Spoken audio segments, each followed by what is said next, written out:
We're live. Oh, hello, everybody, and welcome to a special. We're on 3 YouTube channels tonight. We're under Potato Shop Podcast. I'm here with Aaron Dutch Murdoch, as you can see, and I'm Brian. Right now, we're under Owensflix. We're under Maximum Libertarian, and we're also under Potato Shop Podcast. This is something we're trying to do. We're going to do probably once a month. We're trying to get subscribers. So if you're new to it, please click the subscribe button, hit the notification bell, like and share this video. So, guys, what we're going to do basically is right now we're watching Survivor Series. Tonight, WWE is going to be saying farewell to The Undertaker after 30 years. And for those of you that don't know, Undertaker got his start here in the WWE at Survivor Series. He was part of a $1 Million Man, Ted DiBiase's Survivor team. Anyway, so we're going to be watching this. We'll probably be talking some about, classic Undertaker matches, Undertaker through the years.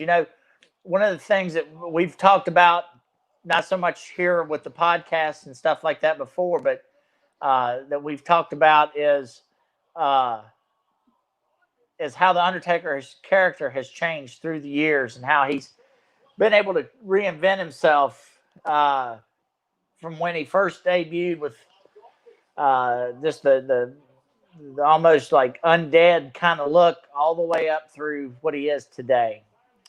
What are your thoughts on it? Yeah, he's been a constant here in the WWE. He's been a good character.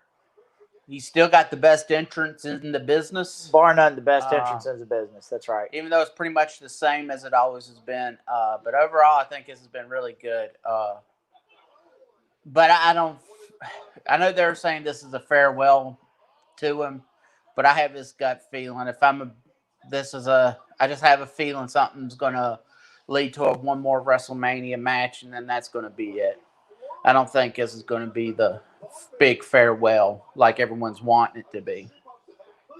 You may be right about that. It's the one thing that I've been watching or that's crossed my mind is boy, that looked awful. What's that? Look, I missed those splashes. They just look terrible. Now, currently, right now, the Street Profits are taking on. Street Profits taking on New Day. New Day is usually very entertaining as far as their mic work and stuff like that. But, boy, I tell you, this just is a bunch of, looks like acrobats in here, the way they're flipping and flopping. You got to understand, we grew up watching back in the day the old Crockett Territory, NWA, Ole and Arn Anderson, Full Horsemen, Bruiser Brody, the Freebirds with Terry Gordy, Buzz Sawyer. These are the guys we grew up watching. Wahoo McDaniels. When you give you a prime example, when you watch the I Quit match between Tully Blanchard and Magnum TA, at no point did they do any of the high risk or the high maneuvers, the flips and flops that these guys are doing today. And it's, obviously, as you know, and we've talked about this before, wrestling is in a decline. Obviously, with the pandemic being what it is, it has obviously hurt attendance to the facility or to the shows. But I think the quality of the days of in-ring psychology is gone. Would you agree with that? It seems like it. They pretty much seem to have picked up all the luchador stuff and left ring psychology back. You have a couple that are really good. And these guys are all of them are entertaining, but this is the first WWE pay-per-view we've watched. And last time I remember watching pay-per-view was not WrestleMania 35 with Ronda Rousey, and I didn't even see the main event until the next day because it was so excruciating long. You know. I remember back, I guess you could say, in the heyday of the Monday Night Wars, if WWE would have tried to pull off a 7-hour stint, pre-show stuff, and they probably could have got away with it. Because I remember being into wrestling so much that, if they would have did a 4-hour pay-per-view with a 2-hour pregame or whatever beforehand, I probably would have watched all of it. But now I can't even wrap my head around it. Watching that kind of. No. I honestly, I think that 3 hours for Raw is a lot. Right. It's strange how that. I don't know why they would have make WrestleMania so. And I tell you, I know New Japan's doing that with their New Day, or with their what was that, Wrestle Kingdom. I believe they do 2 days now, and I can tell you, I would not want to 2 days, 4 hours each, or whatever. That's just too much. I mean, I guess it's better to split it up. Yeah. Now, don't get now. When you talk about splitting things, like take WrestleMania. WrestleMania is not so much a wrestling. Obviously, it's still a wrestling show, but the thing that is impressive about WrestleMania, it's not just you go to the pay-per-view. WrestleMania is an all weekend. Like, if you're somebody that goes to the actual show, if you're going to WrestleMania for the weekend, that's an entire weekend experience. Mm-hmm. It's like going to Comic-Con and a wrestling show all together. You got all the wrestlers that are there that you can do the meet and greets with. They got all different types of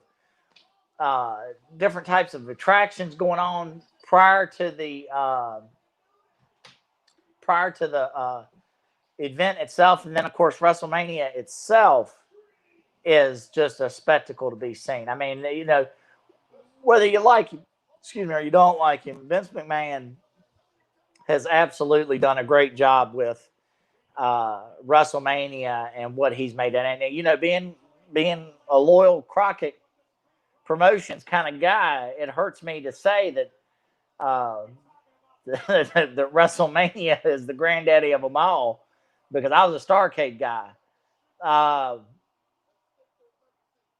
But that being said, we won't necessarily go down that road right now. But powers that be at Crockett, later on WCW, you did not have people that appreciated and cared for that company like Vince McMahon did for WWE.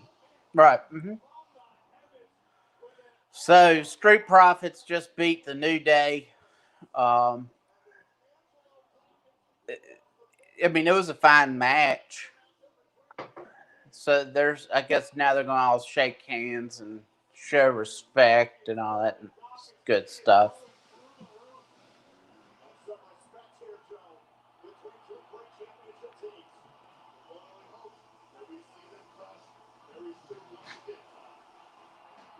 All right. The New Day, what makes them a fun group to watch is the fact that them guys are not just entertaining in the ring. They are very entertaining, like on the mic when they do the little segments and stuff like that.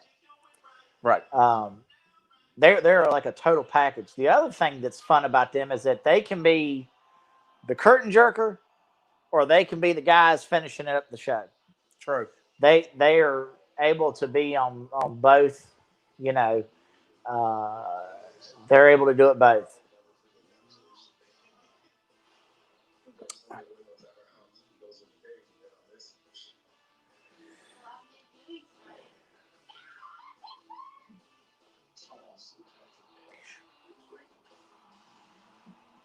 Did you by chance see the video that's come out with Lana? She's upset because she gets picked on social media. I have not. Yeah, that's making its rounds. And of course, you're having everything from don't read the comments to leave her alone, or whatever the case might be. But I find it to be, we live now in a world with everyone lives behind a keyboard and gets to type.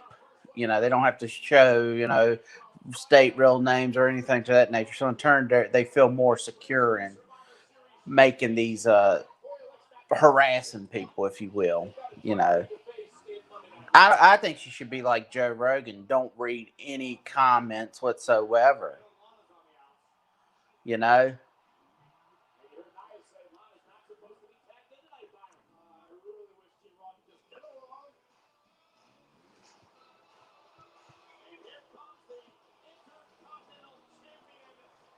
Now, let's talk about Sami Zayn here. Mm-hmm. Would you say Sami Zayn is like CM Punk in the sense that he is skinny fat? I guess. Never heard that expression. I always got a kick out of that when he's telling me how Triple H describes CM Punk as skinny fat. Right. And it's like, what does that even mean? Yeah, I mean, I get what he's saying, but it's. So if you're joining us right now, thank you so much for coming on. I don't know which channel you've joined us through, but we've down in the description, it says Potato Shop Podcast. It's got Maximum Libertarian. It's got Owensflix. We're asking you, please go to each one and subscribe. Click the notification bell and like and share the videos. And we're just trying to boost the subscribers for each one of ours. So thank you for coming in. If you have any questions, just send a comment. We'll see it, and then we can answer it. Bring it up on screen. All right? So right now, Sami Zayn's out in the ring, and the Hurt Business, I guess, is coming out. I guess he's taking on Bobby Lashley. Let's bring up comments.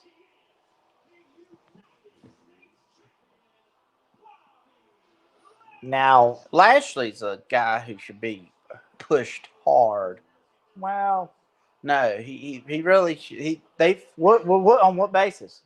Because he's an actor. Because he fights MMA. Because he did this. Well, when he did Strike Force, like they had built him up over in TNA very well, and when he showed back up, that was the whole. Everyone was thinking, well, he's going to go take on Brock Lesnar. He had really, he's gotten better.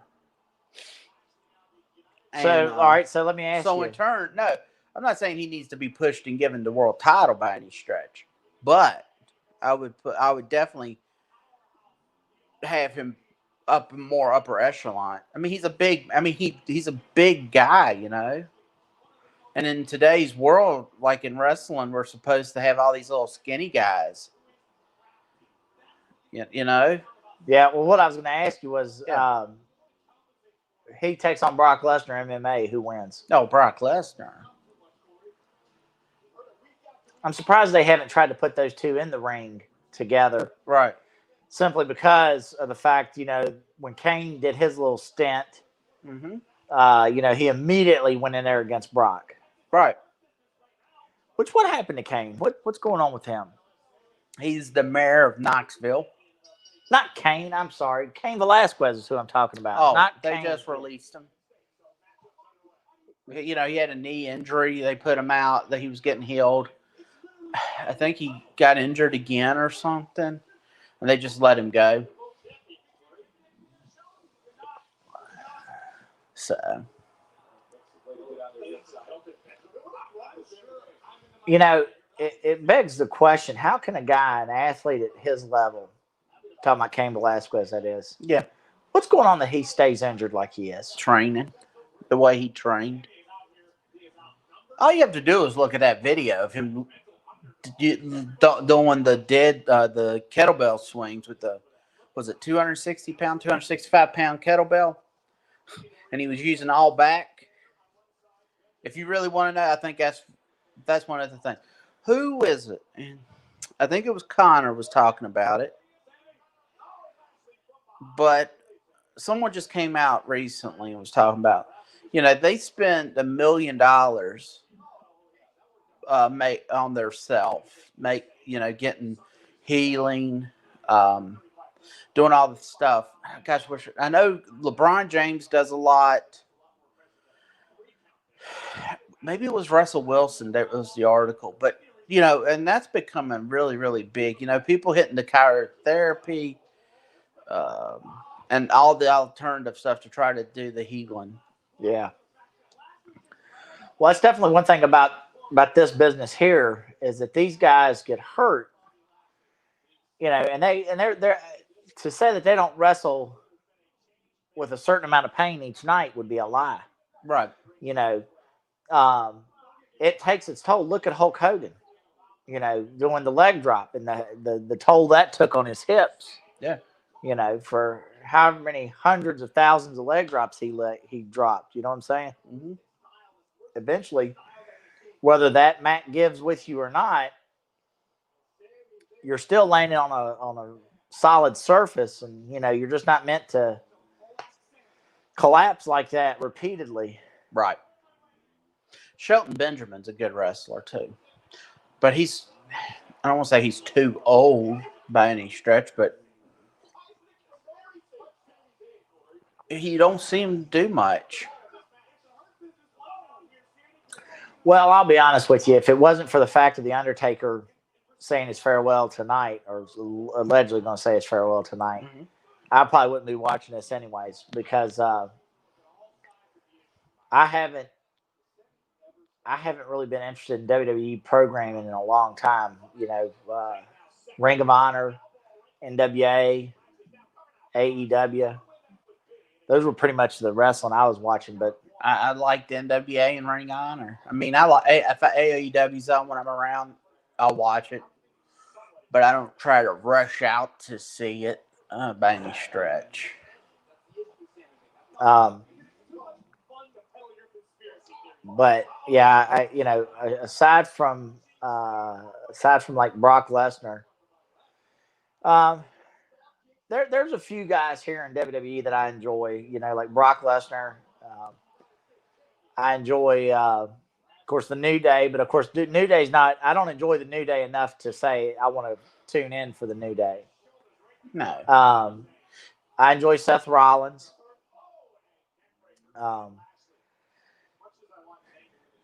But Yep. That's about it, really. I can't say that there's anybody else that I tune in to want to see.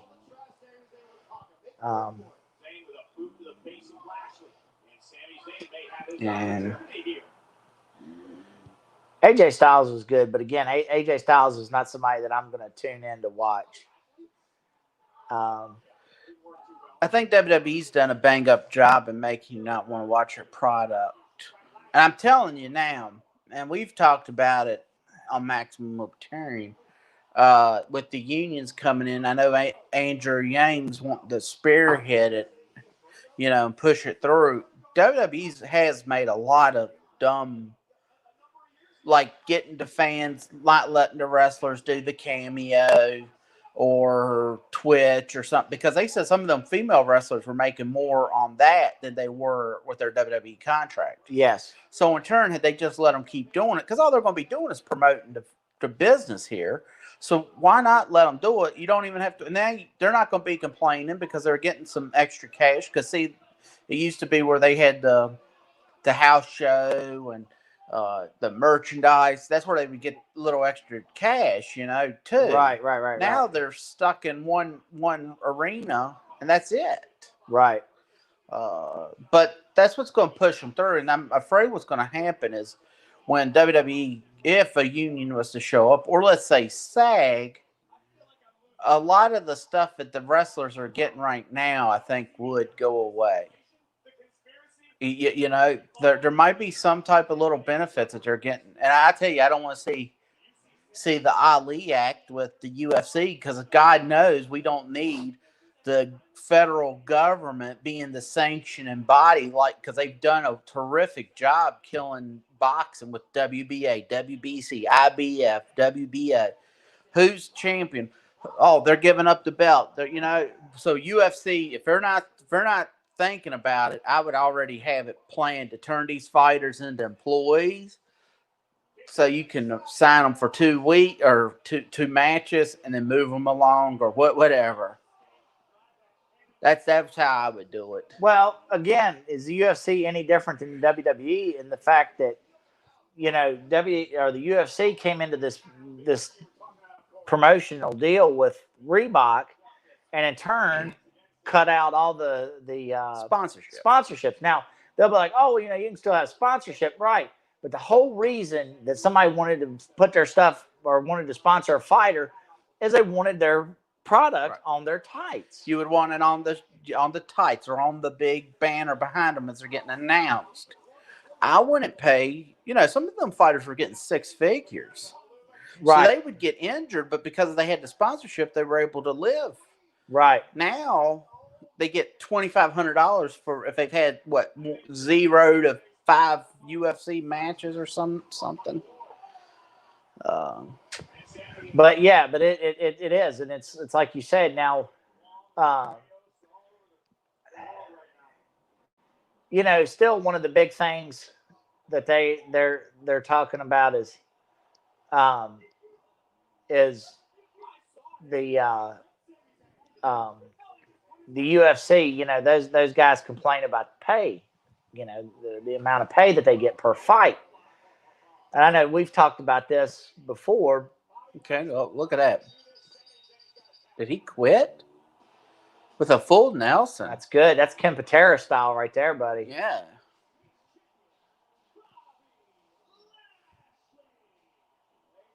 It was total domination on Lashley's part.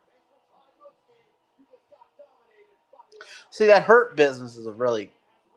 That's good. That's good.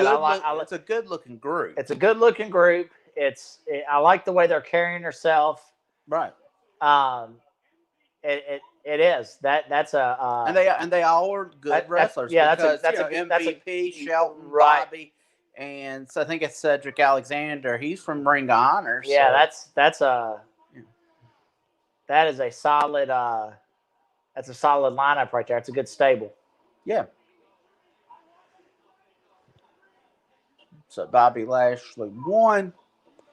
So if anyone has tuned in and you're going to be seeing this, please go to each one in the description and give us a subscribe to Potato Shop Podcast, Maximum Libertarian and Owensflix. Click the subscribe button, hit the notification bell, help us out, and we would appreciate it.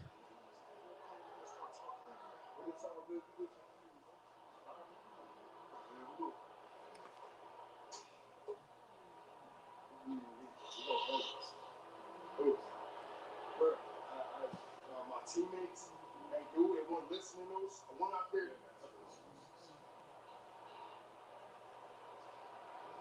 Lost. Look, bro, just cut them a break. It was 5 against 1. I asked you to be. Come on, bro. Come on. You do that thing. Nah, you're not going anywhere. You can go. Just stay right there.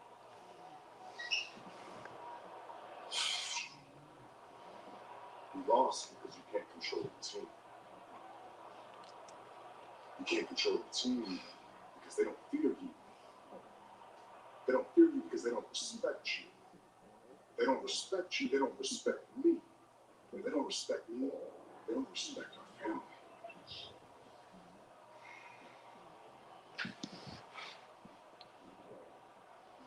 If you can't make them respect us, then you don't have a place in the team.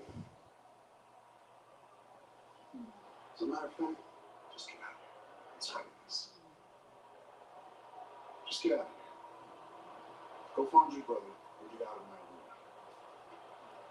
I don't time for losers. That's enough. That was good. Paul Heyman, I don't know how much he's helping Roman Reigns, but that's probably one of the best Roman Reigns interviews I've seen yet. Or little segments there. He's going to be. It'll be just like Rocky. They were booing him. They turn him bad. Then everyone goes crazy for him. And I think this is what this. That's what all this is going to happen.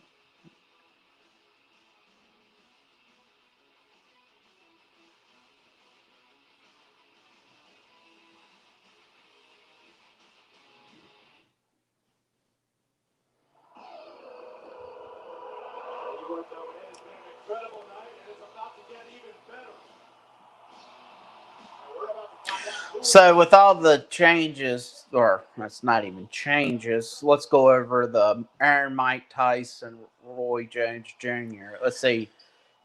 They're going to be wearing 12-ounce gloves, 8 2-minute rounds, no headgear. If they're cut, match is automatically stopped. And then who do you see winning this? I mean, like I said, it's a neutered boxing match. I guess the thing about it is the way they've got it set up. There is not going to be there's not going to be anybody declared a winner. It'll be left to the court of public opinion. Right. WBC is going to have some type of, I think, like 3 former champions watching, doing their something like that. They've watered it down so much to where it begs the question: is it really even worth paying to buy the pay-per-view? I'm having.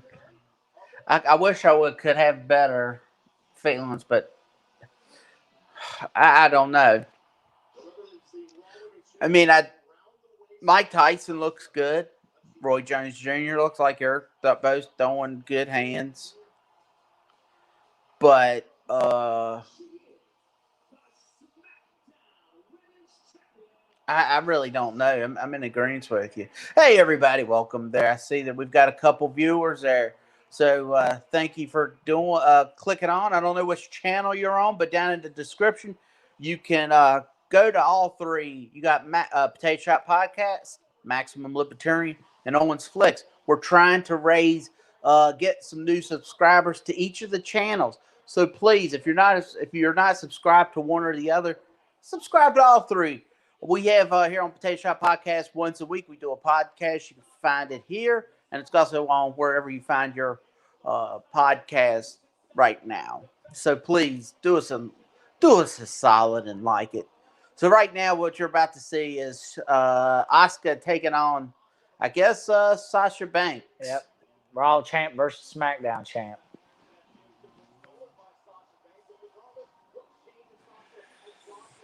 Yeah, right now we have nobody watching us. That's fine. I know, but I was gonna say when we're sitting here talking, it's funny. We're talking like we actually got eyeballs on us, and we're just sitting here talking to nobody.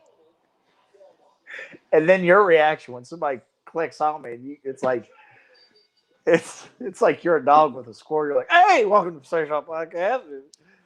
Well, I mean, we've picked up subscribers since we've started doing Maximum Libertarian.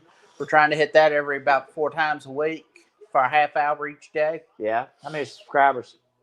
16 right now. But Owensflix, it's up to 143.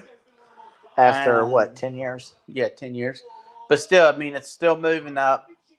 I think one thing it needs to be done, obviously, is you got to have that constant new content. And so let's see what happens. But as you can see, we got I'm paying for the premium, so that way we can put the logo up there and all that good stuff.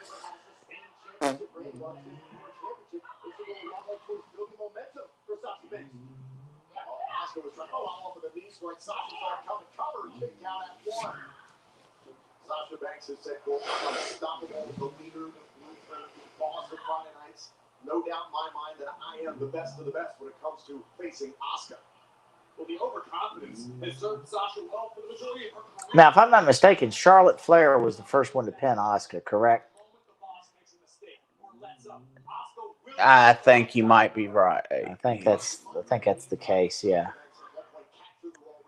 Because that was, unbeknownst to us, that was kind of a big deal in the wrestling world with Flair. Well, Asuka's a good worker, right? And they had her get that. Maybe that was where maybe it was the Royal Rumble where Becky Lynch won it.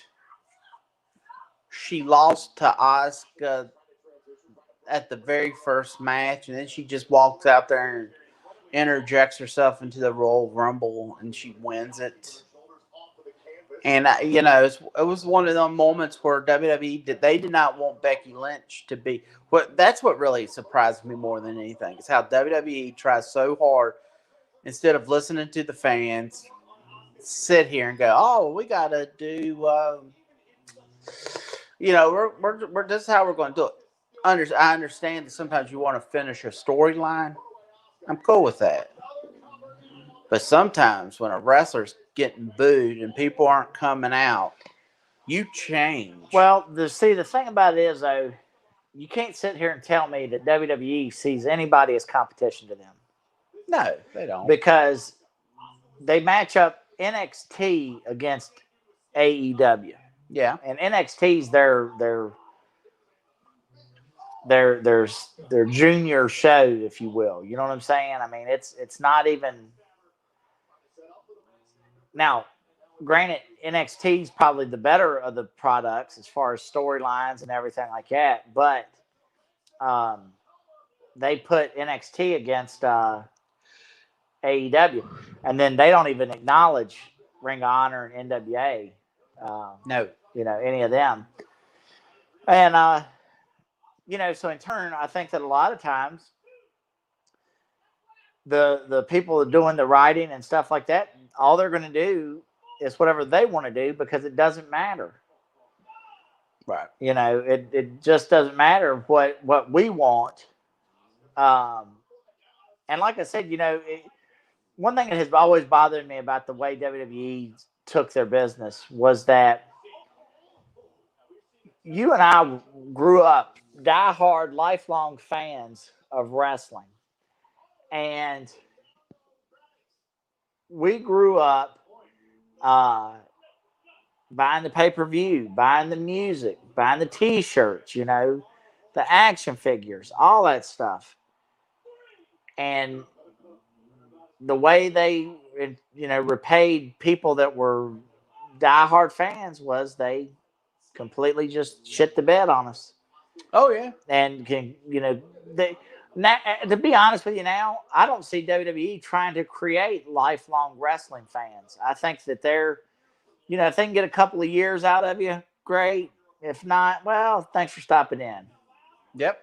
And I'm saying they're very, but I think that's a statement to what's hurting pro wrestling is like, you should listen to the fans as far as like who's over, like when Bryan Daniels was over. Hell, the New Day. Look at Kofi Kingston when he won the belt. Places were going nuts for him. They couldn't wait to take the belt off of him. No, he wasn't supposed to be there.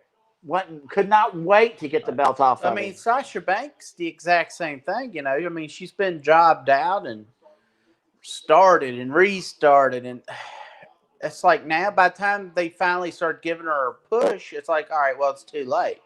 But what was her role in Mandalorian? Did she get killed? No, she was. Did she live? Yeah, she was a Mandalorian. Oh, okay. Yeah, but she was a group of the Mandalorians that removed their helmets. Right. Well, if she did well and they liked her, she has a very along. She had a very basic. All she had to do was just stand there, kind of role. Okay, so it's not like she did any heavy lifting with the acting. So now that being said, though, I mean, it could lead to other things for her because at the end of the day, Dave Bautista is not a great actor at all. He's very generic. But for what limited capacity he did in Guardians of the Galaxy, he did fine, Right. Now, again, she wasn't given a role where it required her to demonstrate any type of acting ability. But if she's well liked on the... But if she was well received, on the right, set, she could easily lead to other potential things. Absolutely. Because The Rock, if you looked at The Rock's first few movies, what was it, Scorpion King or Mummy 3, and, he was in he was in The Mummy 2. Was it Mummy 2? He was in the second Mummy. Okay. And then he was Scorpion King was where he headlined solo. Right. I'm surprised they haven't done more like in between matches with the Undertaker. Like talking about him. It's almost like just a regular show here.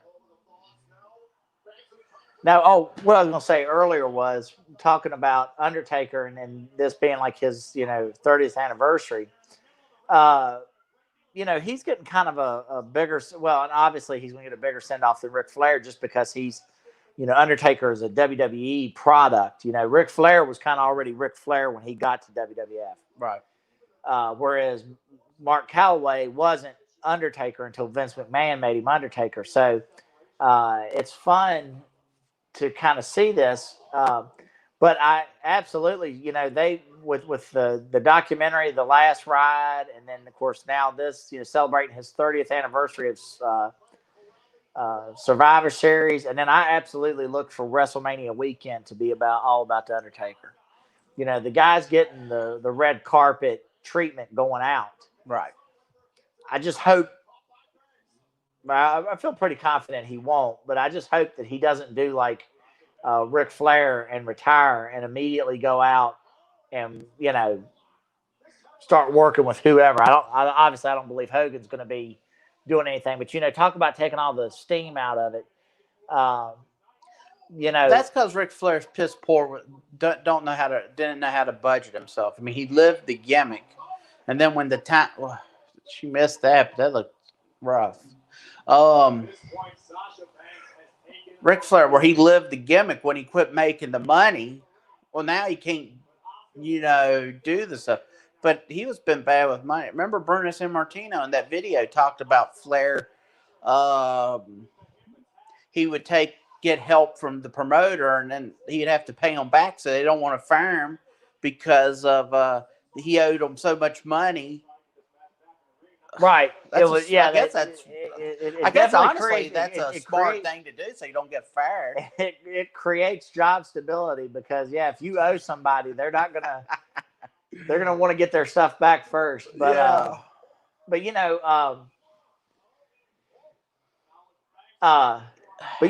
talking about like with Flair and the retirements and stuff like that. Flair is one of the few wrestlers I can remember ever having, like we talked about, a dedicated weekend of WrestleMania to him and his legacy there, Right. And boy, he got a beautiful send off. I mean, and, I thought about Hulk Hogan too here just the other day, and I'm thinking about everything that he's done for the sport. You know what I'm saying? Because Hogan,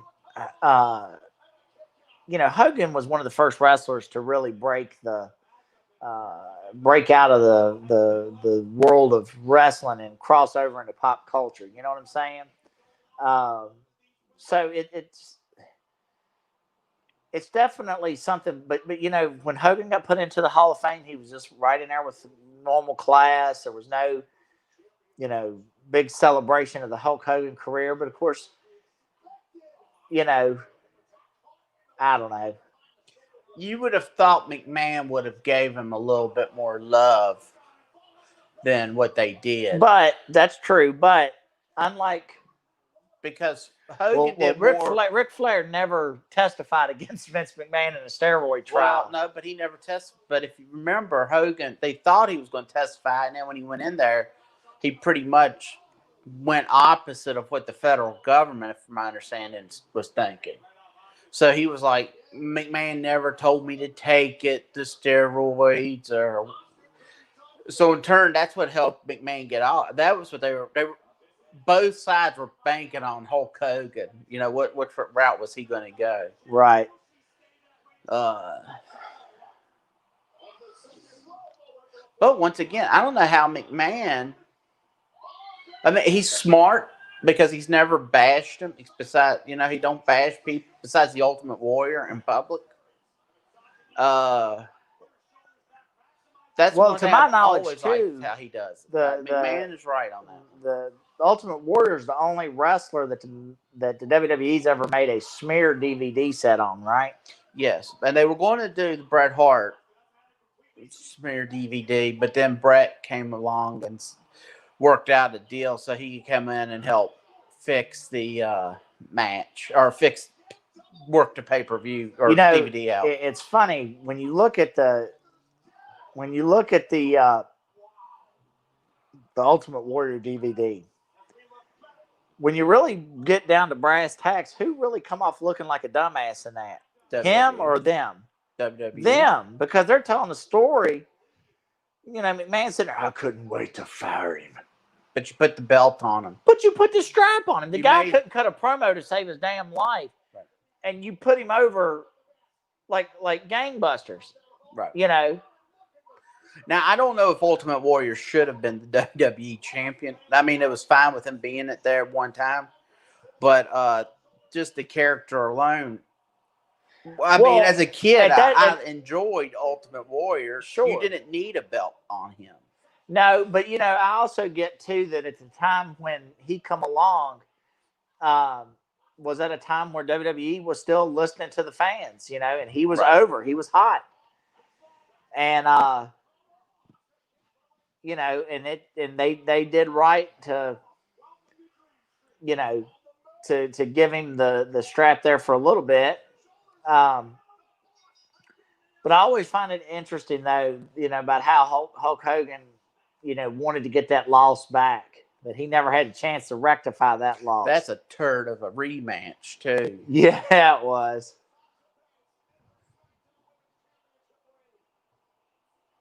Well, Sasha Banks won.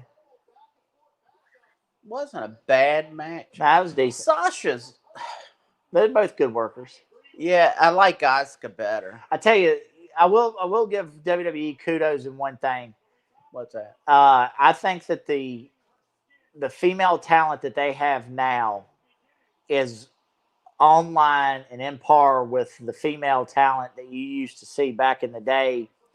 Like when, you know, you remember every now and again they'd bring a female attraction down through to a house show or something like that.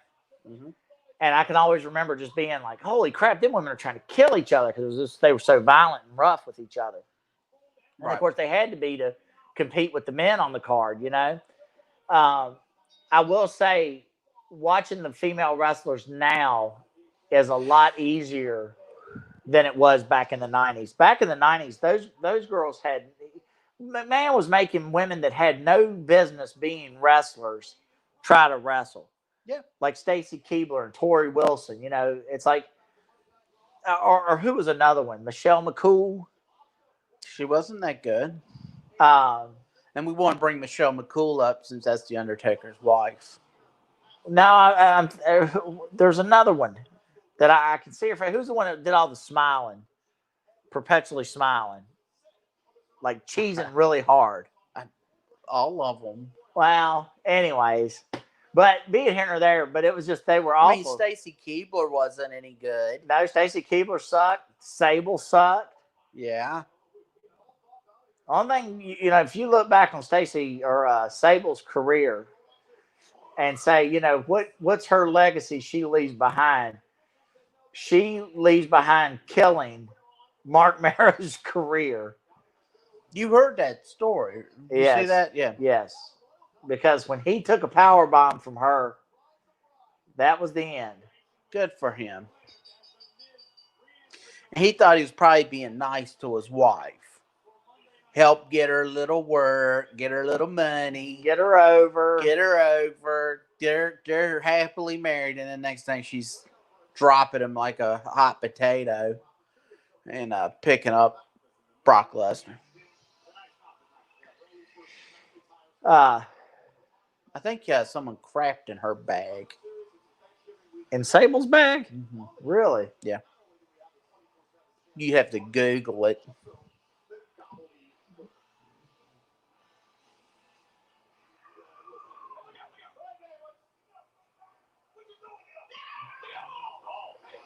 I tell you, what we got here? What we got here? Gooker. Look at that nonsense. Good.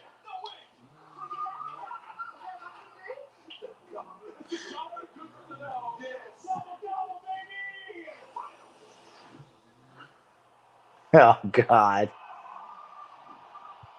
You know, one of my favorite little stunts they did was when Pete Rose. Yes. What character was that he was in?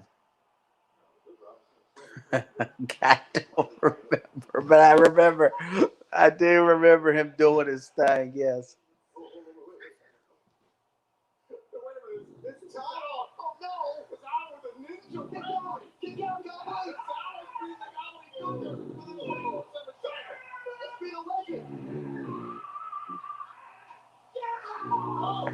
Who is that? I guess. I don't know, but one thing that makes the 24/7 belt fun is segments like this. I think that this is a fun. This is not a title where you sit here and go, I want to be the 24/7 champion. But if you get into the mix, man, because it just can take place anywhere, and there's a lot of fun things you can do to set that up. I think that's what makes that belt fun, Right. in my opinion. Because didn't the 24/7 belt, didn't that used to be the hardcore title? Yes. And obviously hardcore's gone the way of the dinosaur. Which is good. I'm Which glad is to- good because in all honesty, they're in the late '90s, early 2000s when you had the hardcore. But I think they did we were talking about earlier. The hardcore stuff was not good. And I mean, a lot of guys' career ended. A lot of people's quicker careers than it changed. should've. Yeah, they had a much smaller career than they would have had they not been diving off rafters down onto concrete floors. I'm shocked that Lana re-signed with WWE, considering her husband wasn't. You would have figured they would have had a discussion and been like, "Hey, I'm not re-signing." She would have been like, "Okay, I'm not going to re-sign either."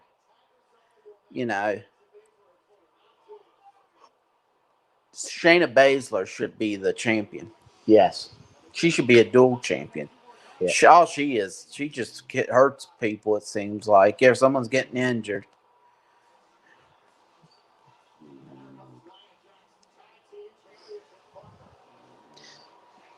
So, she looks good. I think she's a legit fighter. Right. I think that's what I wanted to see out of Ronda Rousey, is Shayna Baszler. Rousey stunk. And people could try to sell, she had the greatest WrestleMania moment. And no, it was forgettable. It was. And then you had the finale when Becky Lynch, who they didn't want there, pins her. Show. She pins her, but Ronda has her shoulder up. So was it planned for her to have her shoulder up? They should have at least brought her back for one match to following. Now, she was a former Marine.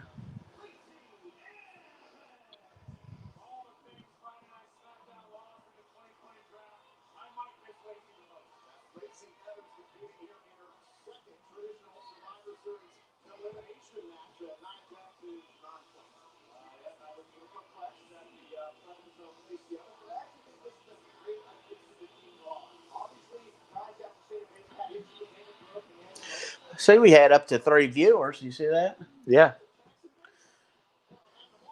Should take our shirts off and sit here and just pull them up a little bit. Shimmied. You just pull them up a little bit. This is what you're here to see, isn't it? I'll flash the top. You just turn around and move the camera and go a little TNA. Yeah.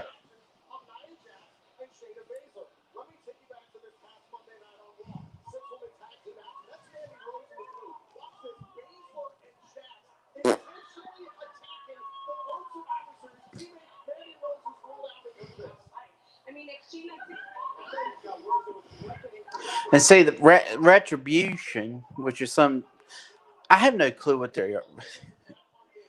From my understanding, they were getting over like gangbusters, and then all of a sudden they signed a contract with them. They signed them to a contract. I mean it, and everyone started questioning like why would you sign them to a contract for trying to beat everybody up in your company? And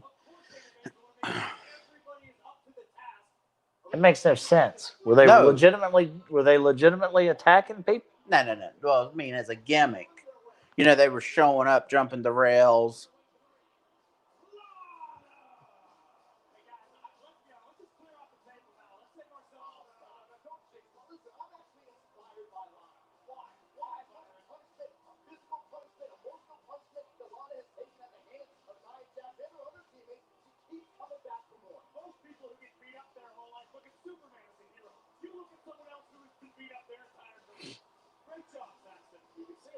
Mm-hmm. Lana doesn't belong here.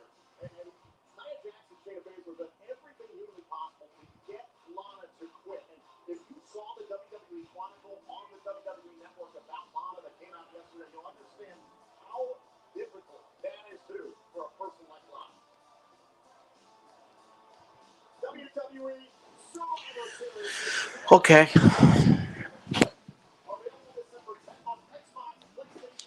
Let's see this real quick.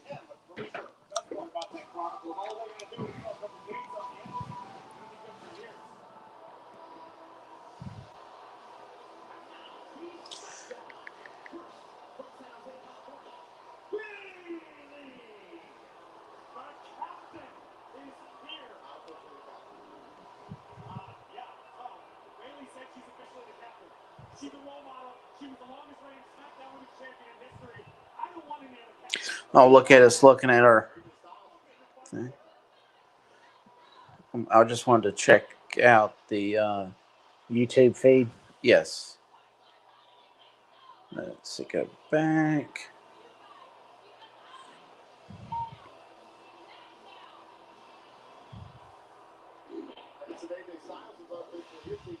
That worked out well for Raw. Then it'll work out for Bayley or something.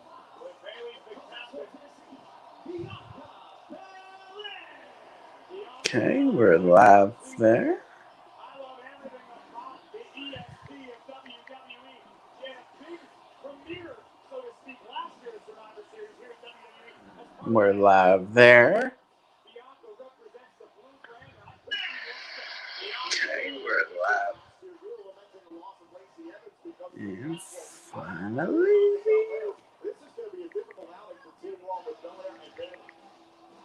Here's another reason why. The Riot Squad. Okay.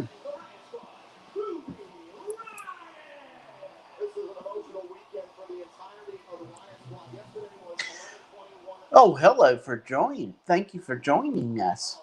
Please click the subscribe button. Hit the notification bell. We're trying to get subscribers.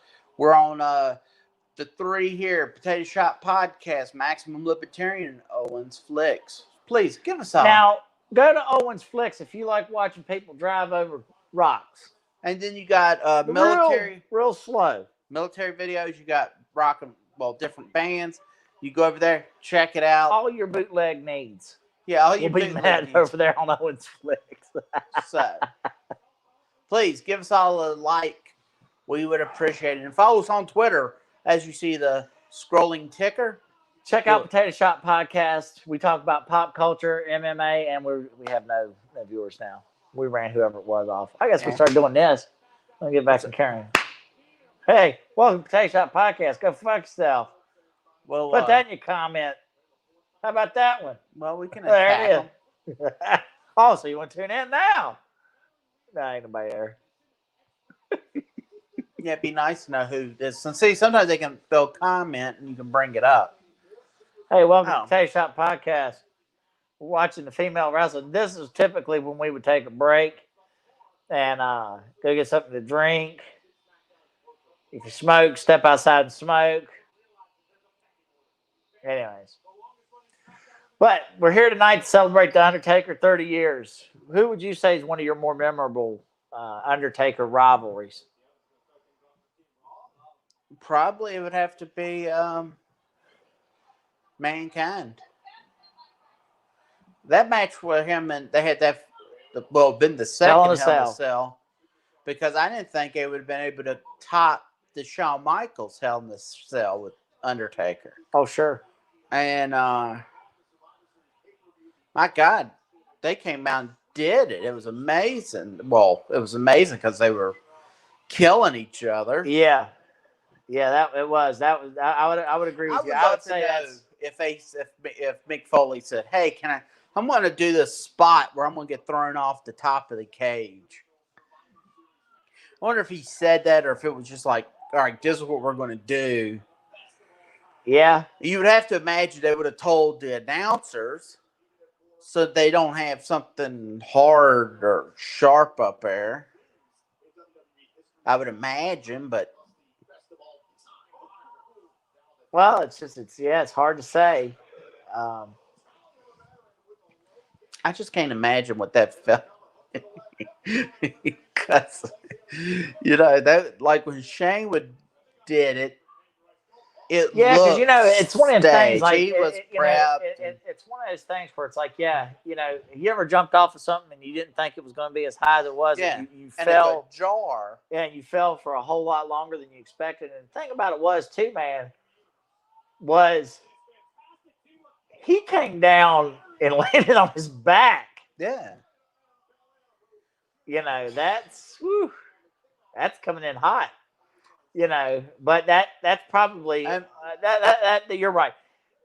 There's never been a Hell in a Cell that ever matched that one there. That No. was as good as it was ever going to be, because everything they did post that match was simply, so they would, if they would try to do something where it looked dangerous, it was all staged. you could blatantly, like Rikishi falling off into the truck of sawdust, Right. or Shane McMahon jumping off, not aiming for, just besides aiming for the table, he had no move in mind when he was just going to land flat back on the Undertaker, I guess. Which, could be a finisher all in of itself. Well, yes, it would have been a finisher, and I would have hoped they would have had him get pinned.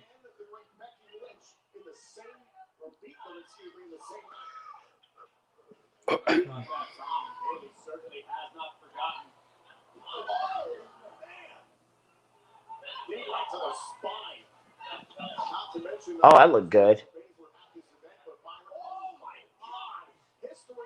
Mm.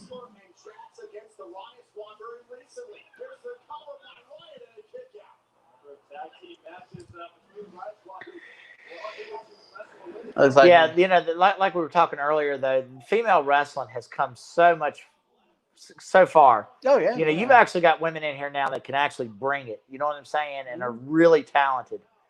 And almost all the ladies in here. yeah, just about every one of them are good. I mean, a couple of them are not as, lack a little bit. Okay, but it's not like watching Stacy Keibler and Tori Wilson back in the No. day, man. Those girls were jokes. And then you had, but then you would have a really good one like Trish and Mickey James and Victoria. yes, right. But Trish Stratus and Mickey James, those girls were well ahead of their time. I mean, they were years before any of these girls come along. So they really didn't have anybody other than themselves wrestling. You can talk about Lita, but really Lita was just doing a Jeff Hardy. She was still good. So she was better than some of the others, but she was sloppy. You know what I'm saying? She didn't always look very good as far as her work looked sloppy, in my opinion.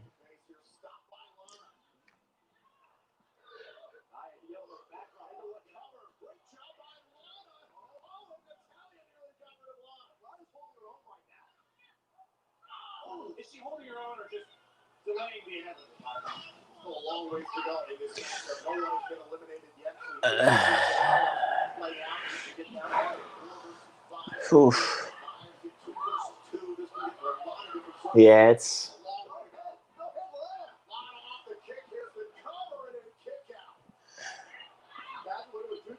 I don't know. Confidence it might expire in Jackson Baszler and company. Did score an elimination tag. Hey, nobody wants the tag. Lana. Okay, this is ridiculous. You got to get on the same page, guys. Come on.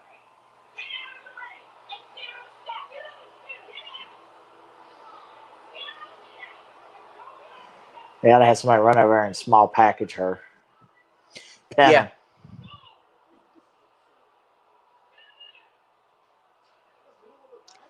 Seems awkward.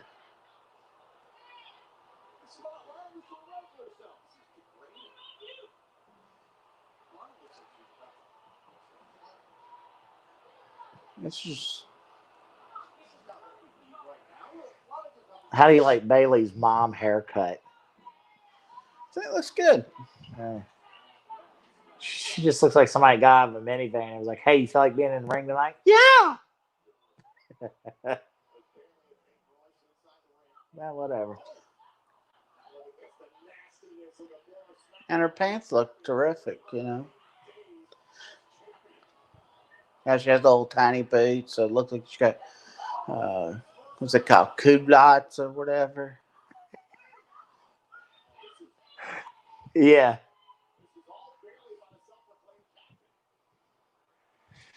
Now, what about if they try to do an Undertaker gimmick with a female? No. Go on, shoot that one down real quick. Would you have her go over on men? No, that was the dumbest thing. TNA was an idiot for allowing Tessa Blanchard, no matter how good she was, to be pinning all their wrestlers. Brian Cage, Sammy Callahan. And then she just gave up the belt. So nobody beat her for the belt. No. No. She got out of it undefeated. She just left. She mailed them the belt. And that was the end So of where it. is she now? Well, there was rumors that she was going to be showing up here in WWE and AEW. You know, Tully's over in AEW, Right. managing. So there was talk of her being over there.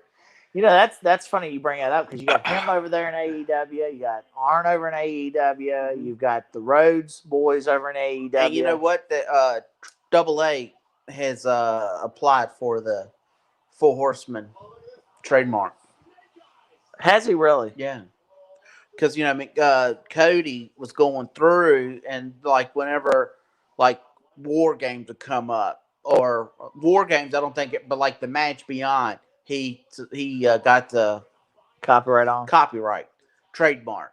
Then he did the trademark on a, like, Bash at the Beach.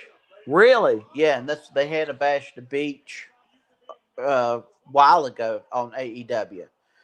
So then, you know, he was trying to get he was trying for Bunkhouse Stampede, and that'd be awesome. He was trying for another one. Well, then I guess it came up that he wasn't going to like, they gave him back Cody Rhodes, so he can now be Cody Rhodes again. And Cody gave up, like, the match beyond. He like dropped his thing, you know. They negotiated. They reached an agreement.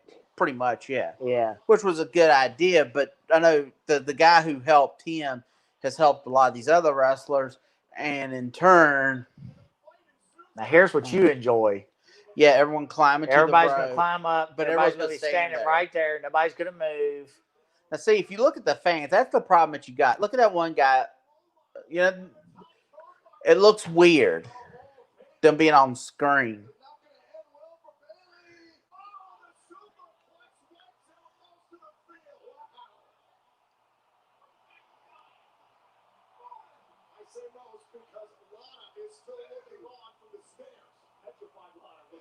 You know what they ought to do is have her count. They have them all counted out now. I'm just going to end this match, and then Lana wins because she's not counted out. Count of 6. You're doing great, Lana. This applies to Royce and Bailey to beat the 10 count or be eliminated since they are the leading competitor. Now back inside the ring, Peyton Royce. Oh, hitting deja vu. Here's the cover on Bailey. No good.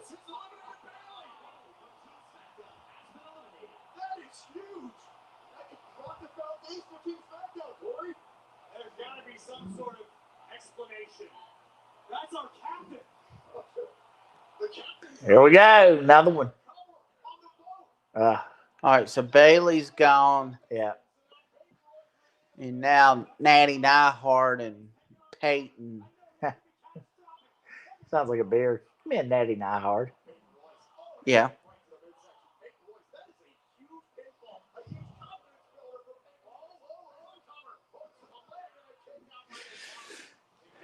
Have you seen Camille from old Nick Aldis's manager?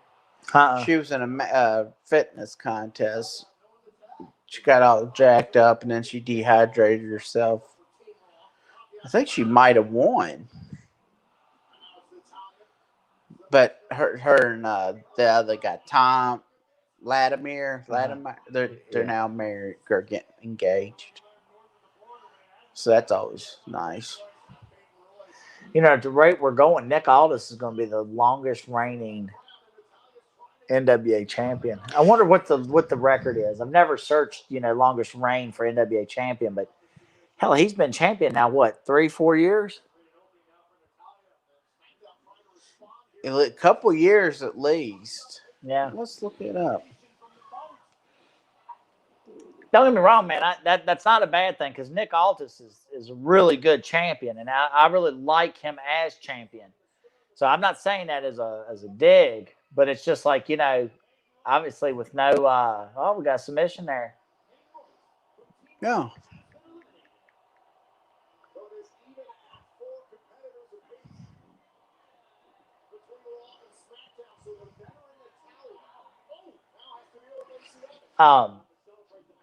But yeah, I like him as a NWA champion. Now, Brody King, piece of trash. Just want to throw that out there. If I read on the internet Brody King got run over by a car, I can't say I would be that's upset. Ric Flair.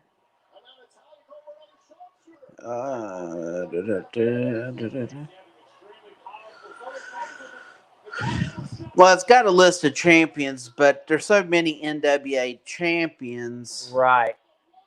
It's kind of. Oh man, Natty got dropped.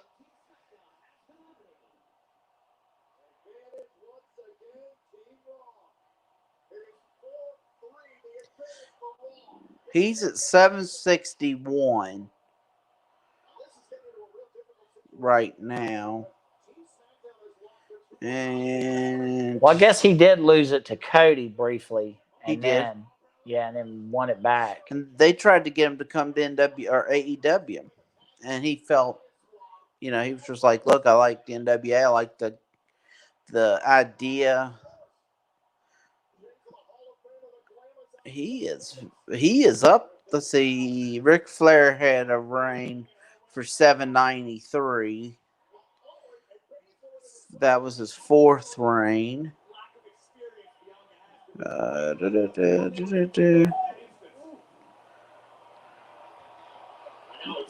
So you got a Harley Race who was 926.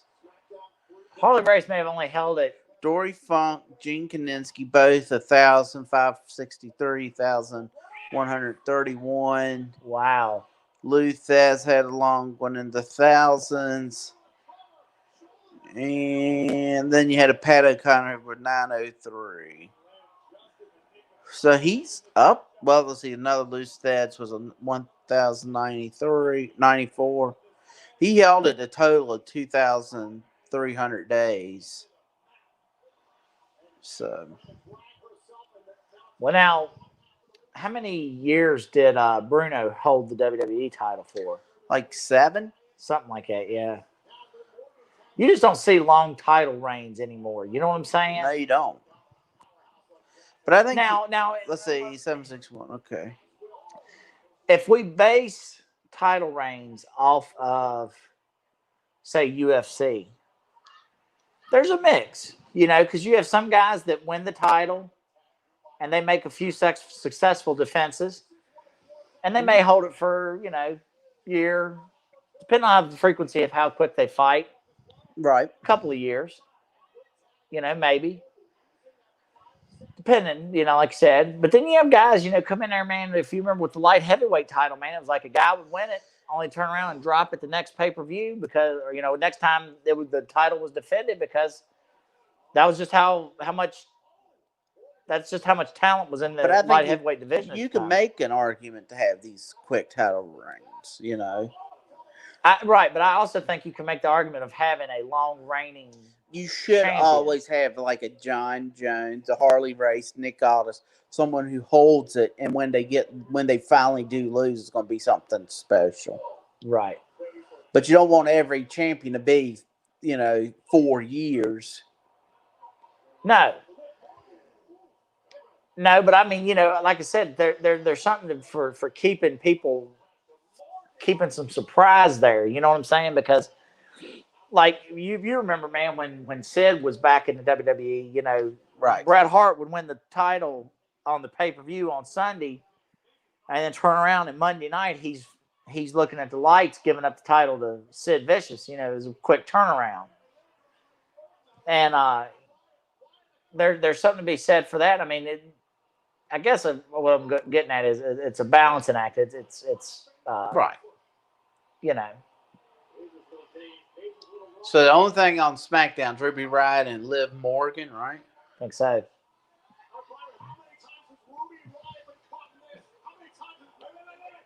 Look at there. We got ourselves a pin. That's like Roddy Piper right there. Remember? Oh. She's out.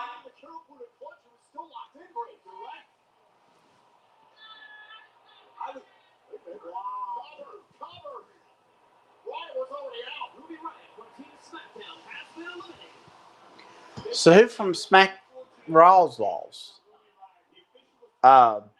That one girl that beat what's her name?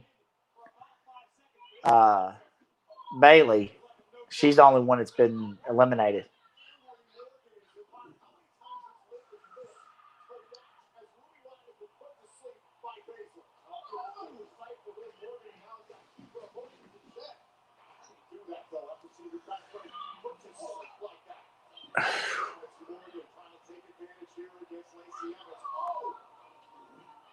Oh, I didn't even know she was still there. Now I think she's one of the Street Profits. Why? I don't know which one.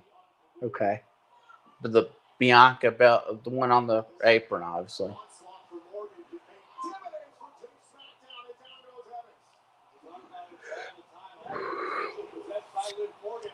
Oof.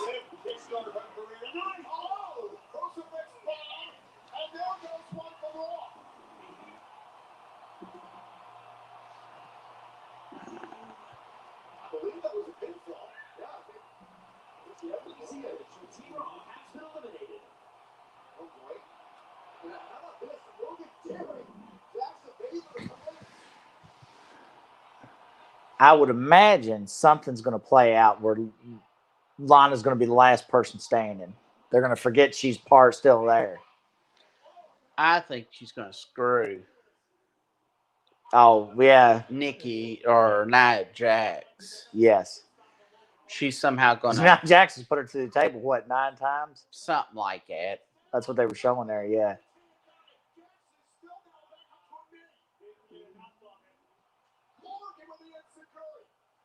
But now, these girls that are wrestling now, man, definitely are very talented, and they're able to sell, and that's the big thing. I think that was the problem. The girls from back in the day just could not sell to save their life. Right.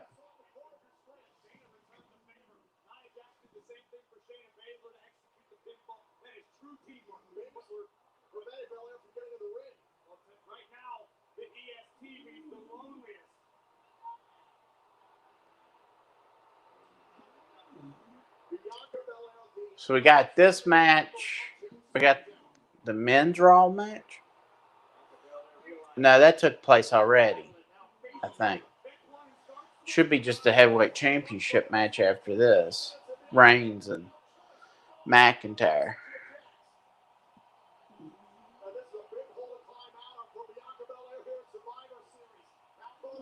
Right. You already had the men. They lost. The Raw men lost. Boy, she is.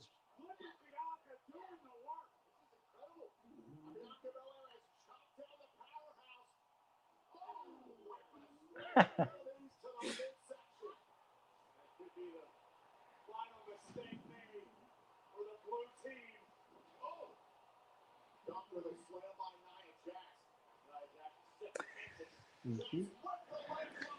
It's funny. Good. I was just sitting here thinking to myself, and I thought, boy, they ought to turn Nia Jax into a high flyer. And then, of course, that made me think about Ric Flair and about how Jim Herd wanted to turn him into the Gladiator. Right. And wasn't Jim Herd a Pizza Hut executive? I think so. And he worked for a television station. That's how he got put on Yep, out she goes. That's where Baszler gets pinned.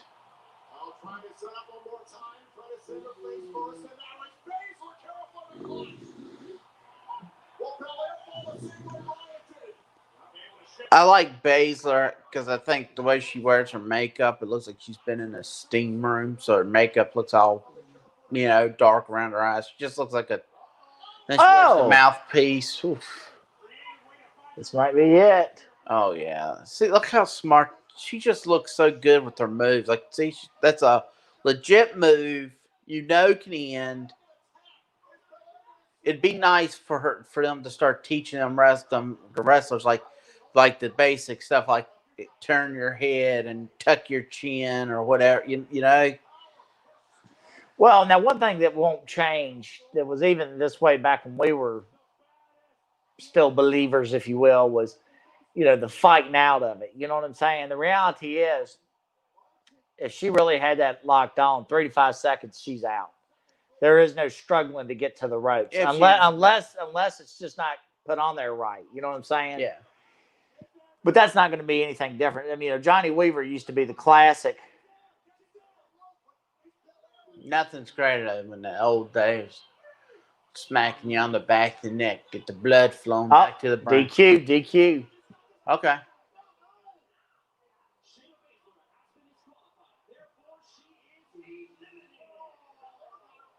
Because he counted to 5.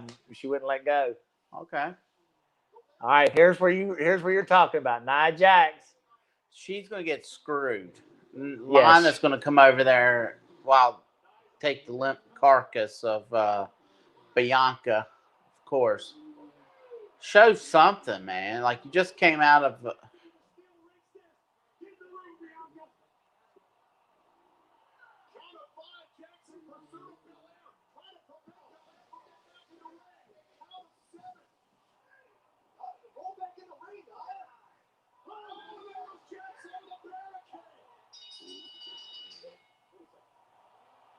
So Lana won because she's standing on the gate. She's the lone survivor. That's it. That's it. You said it. Yeah.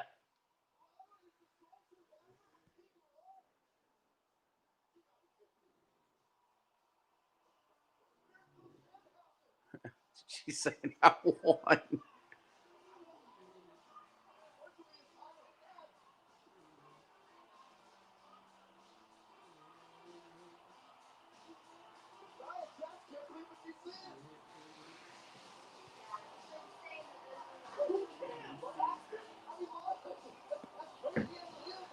See the guy? I got to be honest with you. If I was going to cast, the big thing is going through these days and taking characters and traditional male characters and casting them as females. And if I was going to cast a female Popeye, I would have Nia Jax play Bluto.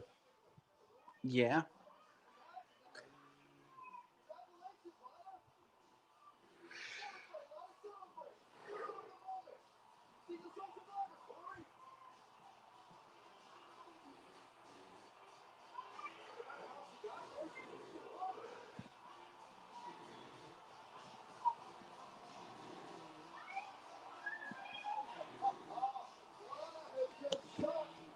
Seeing how long it's been going, it's an hour and 19 minutes. Guys, looks like we've had a couple of questions. Has the Undertaker came yet? Oh, why didn't someone say no, something? We didn't. Haven't seen the Undertaker yet. Polish guy. If we see that ever come up, because you can touch it right there, and it'll bring it right up. So, Polish guy. No. Adolfo. No.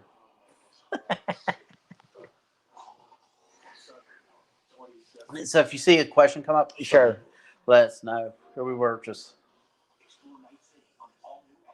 Well, now we're going to have to sit back. Good morning. Let's talk about the weather.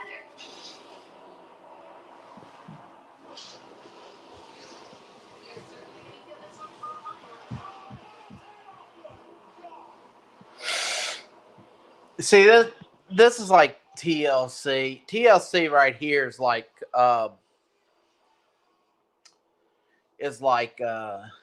in the Cell. It's not. You take a gimmick match. That should be just one match. Right, not a pay-per-view. Right.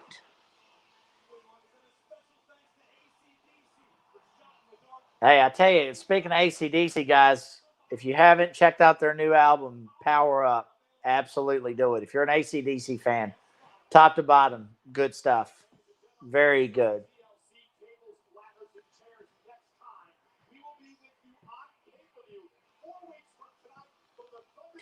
Samoa Joe's such. Has he transitioned now to full-time commentary? It seems like he's doing more commentary than he is.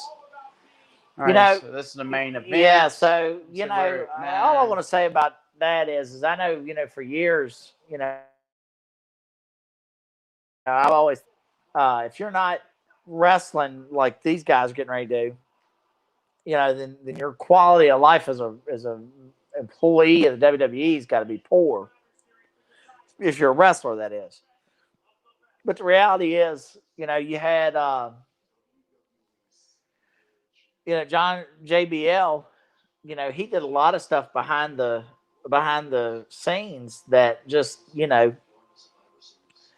didn't see. And so, I mean, he got to do a lot of fun stuff and didn't have the physical elements of it. You know what I'm saying? So, right, he was well taken care of, obviously, because had he not been, he wouldn't have been with the company. You know what I'm saying? I mean, that's the other thing. Samoa Joe may like doing the commentator. Look at Jerry Lawler. I mean, Jerry Lawler obviously was the biggest thing out of Memphis wrestling. And he comes to WWE, and next thing you know, he's an announcer with Jim Ross, and he's probably one of the best teams ever for announcing, They were up there with Bobby Heenan and Gorilla Monsoon. Absolutely. Because I think that's my favorite team, like his characters. Now, when you get into solo commentary, I mean, there's been a lot of greats through the years, but Gordon Soley. Yeah, Joey Styles. Even Lance Russell. Tony Schiavone. Tony was always been with a team if it's David Crockett, Jim Ross, or whomever. Sure. But I always remember, Joey. Schiavone and Bobby Heenan were not a bad duo. No, they were very good. Bobby Heenan was good on the mic with anybody. Right. So you're joining us. I know you're probably wondering what's going on. They're getting ready to have the heavyweight championship. The two McIntyre taking on Roman Reigns. Undertaker hasn't come out yet. So that's what's going on right now during the preview phase. Having what's it called? It's not a trailer, but a vignette showing the build up to this event or to this match right now. So Undertaker, I guess, will be out. I assume after this.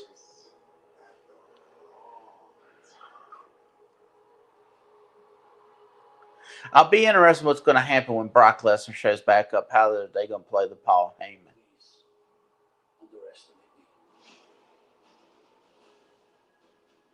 So where's Brock at right now?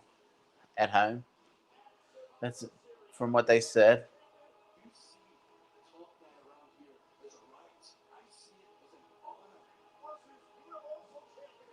Well, while we're sitting here, do you have any question? If you're watching us, type in a question. We'll bring it up on the screen. You're more than welcome to do that. Or we'll sit here and ignore you like we did the other two questions. And when they log off, we'll answer it. We'll scream our response at the screen. Hey! Thanks for watching. Wreck everyone and leave. Oh, they left. We ought to attack the next person that comes in.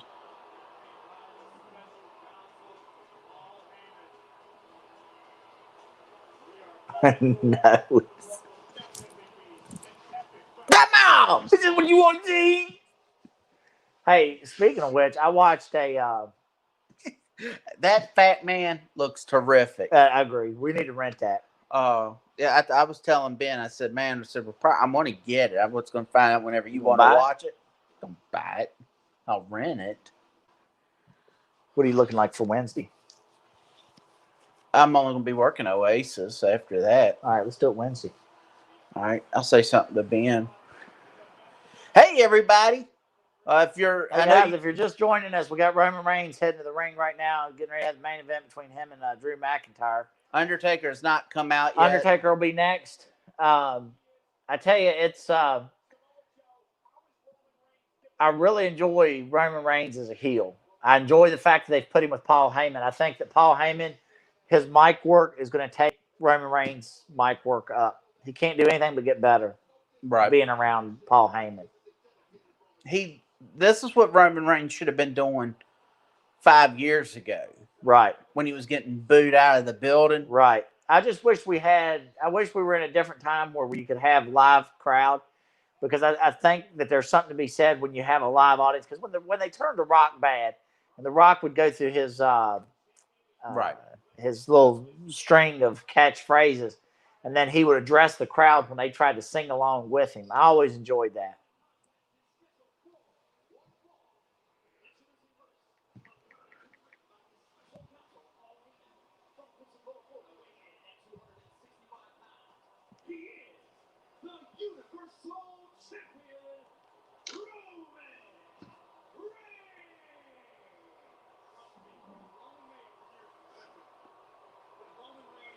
I don't know how they'll win this match. But once again, I like Roman Reigns so much. I like him better than Drew McIntyre. Yeah, I like how he's got like a silver glove on. Just that one hand. Or is that gold?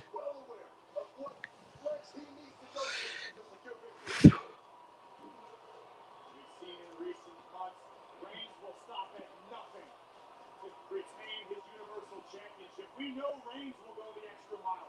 So I ask you, does Drew McIntyre have it in him? Without question, I guarantee will be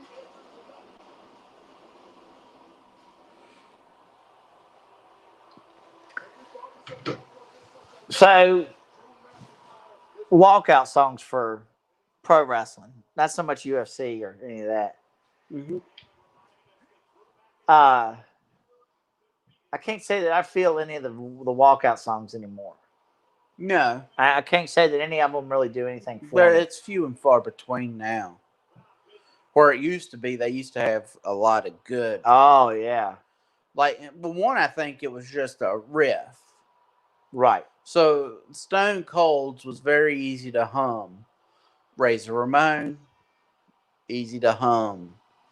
Or, make the noises for NWO, things of that nature. But now you have these lyrics and... Now, when you say make the noises for, were you meaning like beatboxing it? Yeah, pretty much.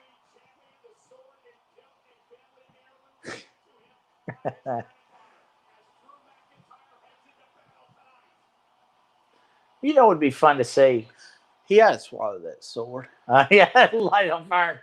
Whoop, bring it back out. That'd be real impressive. That's when you show people you mean business, and then bitch the whole match about heartburn. And have that be the reason he loses. His heartburn overcomes him to where he's not paying attention to his he's not paying attention to his opponent, and his opponent small packages him while he's trying to get his heartburn under control. You know, when people come up, we gotta say that Undertaker's already wrestled. He's came out and They'll start watching it with us. Sting came out and rolled Undertaker up for a 2 count, but then Undertaker did the pile driver and pinned Sting. It was an awesome match. You gotta check it out. Go on YouTube, find it somewhere else, not here. Get lost.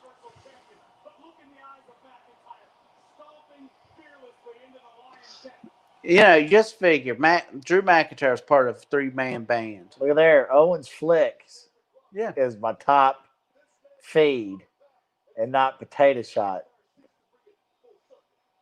I wonder why. No. Well, what we'll be able to do is go in after these process, and we'll be able to look at the analytics. Okay. And then once, hey everybody, thank you for coming on. Right now, the match is about to take place. It's Drew McIntyre taking on Roman Reigns.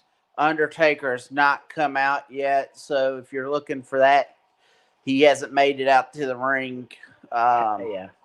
Hasn't come out yet. Don't really know what to expect from this match. Both good workers. You know, we'll see. Oh, they're gone as quick as they came in. And out. Kiss my ass. Get out. That's what we're going to start saying. That'll make them stay. We're going to be telling them. Oh, they'll start flaming us on the. That's okay. Comment. At least they comment, then it'll help us out. Because for all you know, they're going to be flaming Owensflix. They're watching us. I came on here to watch people drive over rocks. Hey, why aren't you parroting a show that's $9.99? You know the best one when they went nose to nose and no one ever talks about is when Road Dogg pulled Devon in and gave him a kiss on the lips. That was one of the coolest moments.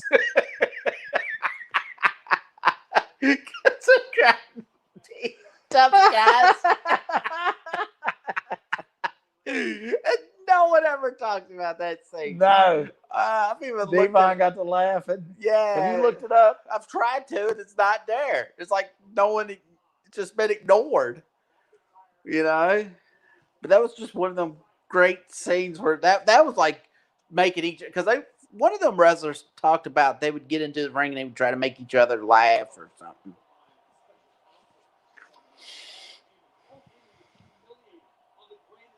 But McIntyre left WWE, looks good. I mean, jacked up. Yeah. And now Heath Slater's going to try to do the same thing. Because you got to figure all three-man band left, came back and won the belt. Jinder Mahal, Drew McIntyre. Jinder Mahal, man, talk about somebody being he is absolutely ripped. That guy's, good Lord, I guess man. He's injured still, but he must be. But man, he was talking about looking good. He was over. Like some of the workout videos and stuff that I watched, man, they were showing him like his workouts and stuff, man. It's, here's a guy, man, that was just like, holy crap. The fans really hate it. There was a lot of Celtic Warrior. Sheamus does a lot of workout videos, and he has different people come on. I've watched some of them. Like he said, AJ, everybody. He said everybody. Yeah, John Cena's been on there. I like that. But see, I like that because it shows these guys and how they prep to get to looking like what they do. You know what I'm saying? Now, granted, I know you're big in talking about the nutritional side of things, but that would be an interesting thing to talk about. Is like for the life of a guy like Roman Reigns, okay? Obviously, most gyms are going to probably accommodate them and let them come in and work out as kind of a complimentary thing, or let them kind of have a day pass or something like that. You know what I'm saying? Of course, then again, they could have a membership to Gold's where they can go anywhere in the continental United States and go to any Gold's gym. You know what I'm saying? Right. Be it here or there, though. But like when you're on the road, how does a guy, what kind of nutrition do they keep up with out on the road? You know what I'm saying? Because that's always been one of the fascinating things about a pro wrestler is, these guys look like Greek Adonis gods, and yet they're constantly living out of a suitcase.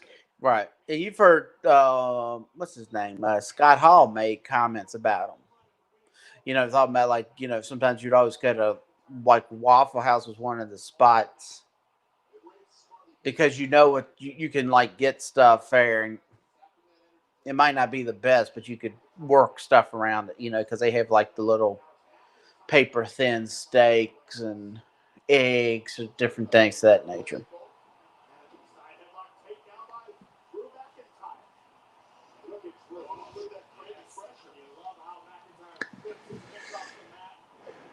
But yeah, I mean, when you really start thinking about it, a guy like that, I mean, they've got to work it. They got to get a workout in. Mm-hmm. They've got to.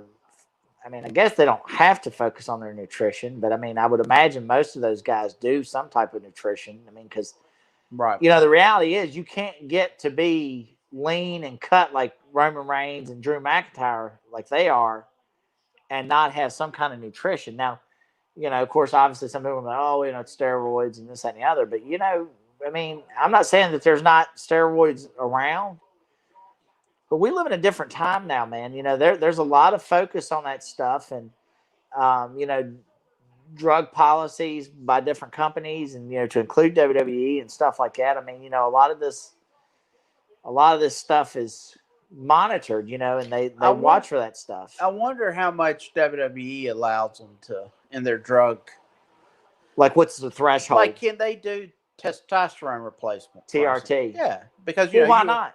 Because the older they get, the more the testosterone will help them heal and be able to train and keep the energy Absolutely. Well, why not? Because it's not legitimate contest here. So if Roman Reigns does testosterone therapy, replacement therapy, TRT, well, that's fine.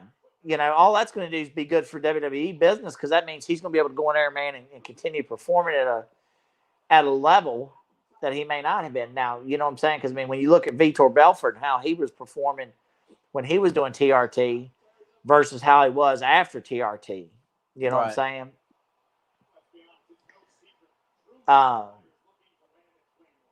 Obviously, I would definitely discourage these guys from doing straight out steroids because the effects that can have on you just as a whole. Well, I mean, if you listen to the guy from West Side Barbell, I mean, there's a lot of people that do steroids. Not that I would advocate it by any chance, but, he talks about it. He said, if done right, who wasn't? Jeff Monson said that, he didn't see a problem with doing a cycle of steroids and, cycling off of it and stuff like that. But, even like testosterone boosters and stuff like that, you're supposed to cycle off of it. Right. Now, what happens is it damages your inside. So if you're not, well, look at Eddie Guerrero. If you don't need testosterone, now all of a sudden you're not producing it because you've been supplementing yourself. I have, once again, like you said, that's a good chop. This isn't a legit contest. So in turn, it don't really bother me as much as a UFC fighter. But I would just keep it stuff so just so doctors can watch stuff. I think it's good. I know it's not good for the wrestlers, but having the more time off gives their body a chance to heal. So that's a talking about like with AEW's business model. Yeah, I'm not real crazy about just one show a week. It seems like this is such a sport that you got it. Like MMA, you go into a gym and you train the moves to choke someone out or to make them submit or whatever. With this, you're trying to learn. It's like a stand-up comedian. They go up on stage and they have to work their bit out. Right. To make a good-looking match. It's definitely going to sell it. Right. It's going to create a much larger learning curve for guys that are just getting into the business and stuff. Right. Than guys that can go out here, man, and get the reps in, like you said. Right. Speaking of which, I was going to talk about this earlier. I was watching on YouTube. I saw a video. Looked like it was Mid-South, maybe, I think. But Rick Steiner was a jobber, and I can't remember what his first name was, but his last name was Rick Steiner, and he was in black trunks, very plain looking, but he took on Jake the Snake Roberts. And what was interesting about it, or at least I found interesting about it, it's the same adage we've talked about before. Here it was, you had a jobber that was looked and appeared to be in better shape than the superstar he was going to wrestle. Because Jake Snake just looked like some dude out of the audience. You know what I'm saying? He didn't. Jake Snake's never had muscle tone or, had any kind of muscle build to him. He's always just had the dad bod. You know what I'm saying? Right. And and it was funny because you watch Rick Steiner, and I mean, like I said, he was as big, every bit as big then as he was when he became, actual Rick Steiner. But there was nothing about what he was doing. He wasn't doing his little, all that stuff, and he didn't have any of his look that was, kind of a signature Rick Steiner look kind of stuff. You know what I mean? So he looked like a complete jobber. Well, I mean, they have that one Mid-South where it was Double A, and he was he went under another name. Well, he went under his real name, Marty Loudon, or yeah, okay, yeah. That that's his real name. So, but that's good. That's what you need with these guys. You let them come in. It's not Cody. Look at that, man. That looks good. Yeah. Cody Rhodes comes in. This has been a good match. It has been.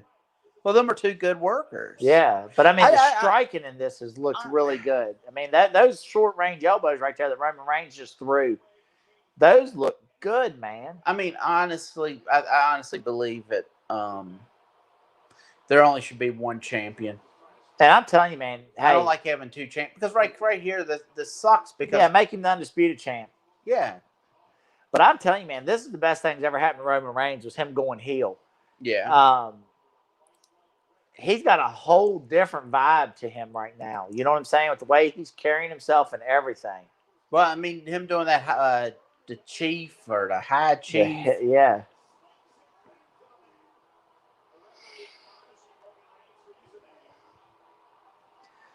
But this is what he should have been doing all along.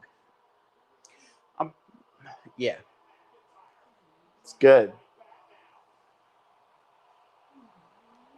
I gotta be honest. I mean, it's been a minute since I've watched a Roman Reigns match. I've always enjoyed Roman Reigns, but I forgot how good he is. That he's good at selling. He's good at, you know what I'm saying? He's a good worker. Oh, absolutely. So that's actually nice to come back in and see. And Drew McIntyre's excellent, But he went out there on the circuit, went to TNA and all the other little spots. I think he went over to Ring of Honor and got his stuff down tight. He bulked up a tad. Comes back, he looks great. That's why they need jobbers back. Yeah.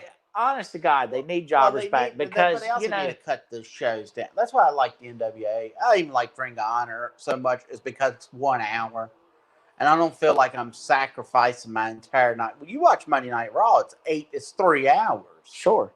Well, but the reason I say you need jobbers back is because people don't understand when you were a jobber, that's how you learn how to sell. The offense. If you get the right guy that can sell for you, offense is a no-brainer. Because the guy selling for you is going to make you look like $1 million. That's why Ric Flair was considered one of the best. So he can make anybody look good. But it's selling. It's being able to sell for your partner in the ring, the guy that you're wrestling. And the way you learn that is you get in there and you have to get beat up. You know what I'm saying? Your character has to be beat up. Problem is, you don't want to have a Drew McIntyre and say, all right, this is your character. Now, for the next 3 years, all you're going to do is look at the lights. Right. And then, at the end of that 3 years, go, all right, Drew, now we're going to push you. Because it's like Heath Slater. Nobody's going to believe Heath Slater's a kicking ass and taking names kind of guy now. But he can come. He does have the ability now, if he could possibly go out. He's been out, but you know what I'm saying? Change up. Yeah. Look, Jinder Mahal came back, looks terrific. Became champion. He did the same way with Mac there. But I think that's what I think in the end. I think you need the jobbers to help sell. What happened was he got jobbed out. Heath Right. Slater. Right. I don't ever remember Jinder Mahal. I know they were 3-man band and stuff like that, but yeah, maybe he was part of that crew. But my point being is that, you know, if Drew McIntyre was whatever gimmick, bring the face paint back, bring the masks back, make it so these guys come out and, you know, you don't recognize them so much. You know what I'm saying? especially the mask. I mean, I would like to see more masked wrestlers come back, like a masked superstar, not. But now the only A masked luchador. wrestlers, right, are the luchadors. Right. You know, I think you still have some Japanese wrestlers that'll wear the masks, but Right. Mm-hmm. you know, name the last American masked wrestler. Right. You know, I can't think of one in recent years. That was worth anything? No. Well, I'm sorry, I changed that back. That guy over in AEW, the lizard guy. Oh, Whatever Luchasaurus. Yeah, Luchasaurus. Yeah. Yeah.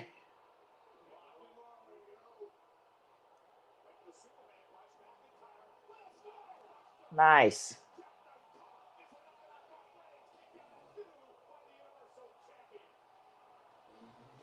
Randy Orton comes out and will get that RKO on McIntyre because he just won the belt this past Monday. McIntyre did. Right. That's when I'm going to predict that's how it's going to end.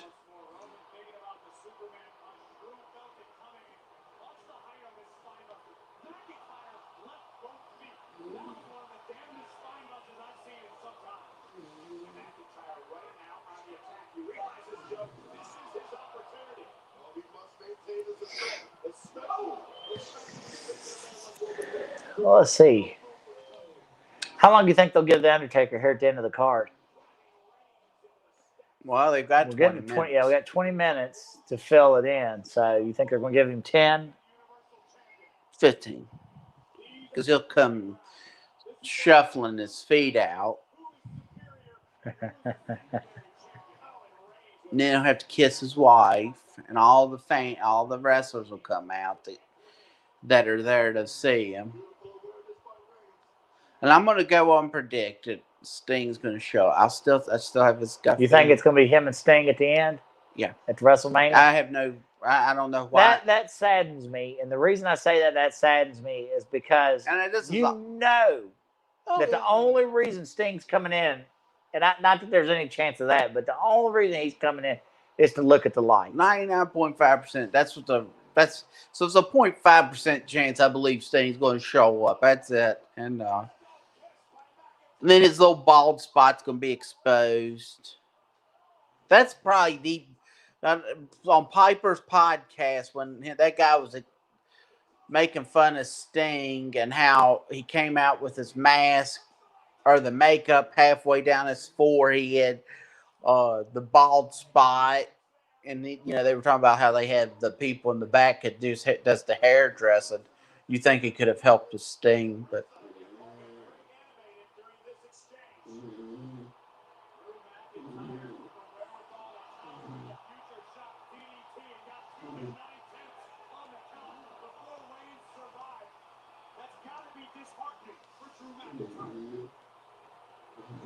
Now's not the time to lose your heart. Now's the time to secure victory. And that's what Drew McIntyre needs to do right now. He needs to remain focused. He is trying to will Roman back in this. Drew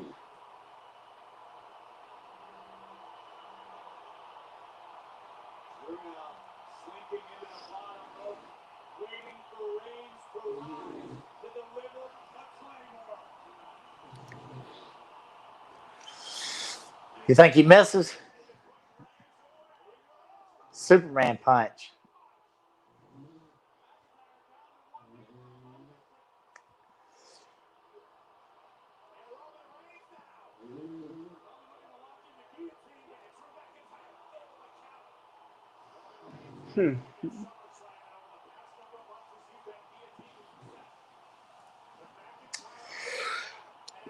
Now, are there any referees that you miss? Because referees throughout the years have played kind of an integral Pee-wee part. Anderson, and I like Tommy Young, and I like the WCW guys. But now I don't think it seems like maybe they do. Since I don't really watch it like I used to. You know, we'd always know Earl Hebner. I can't remember the guy with the black beard. Remember in WWE used to hang around with Andre Giant. Yes. I can't remember what his name was, but It's Tim something, wasn't it? yes, So you would have them guys, but since I don't really watch wrestling, I don't have any. They don't hold any near and dear to my heart. Oh. And now he's near the ropes. He's near the ropes.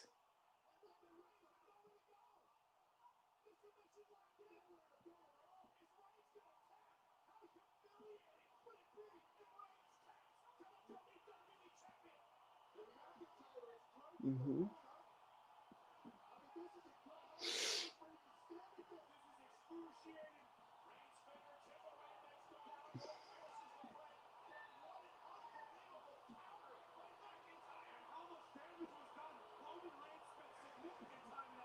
I like this. This has been a pretty good match. Yeah.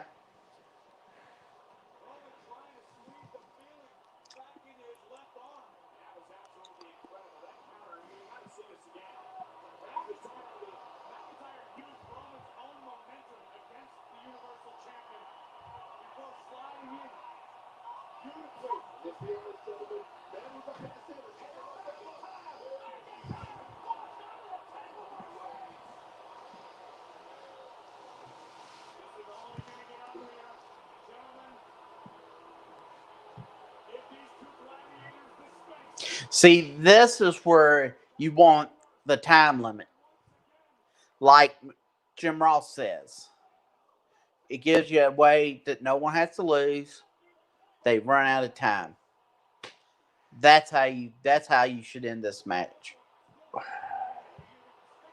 The problem is, though, and that's all fine and dandy, but they would go to that well so much. They would drive it into the fucking ground. Well, they would go to the well probably too much, like the Dusty finish. But you have Because that that's what- option.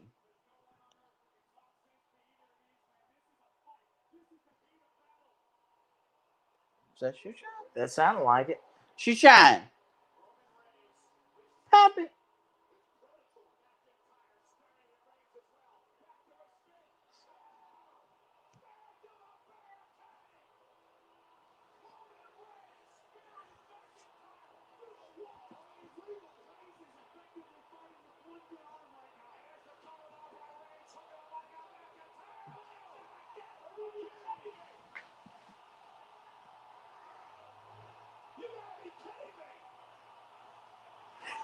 So do you like the fact that they're pumping the chairs and stuff in? No. That at least for us sitting here watching gives it some depth. You're right. It's almost like the fans getting the pumping in the chair at the football games, right?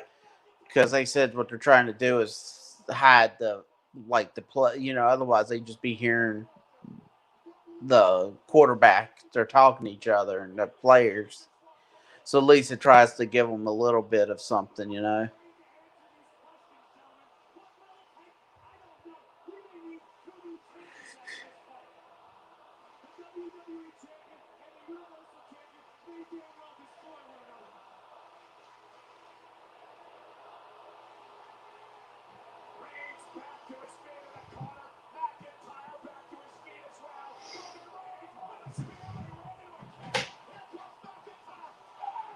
Spear.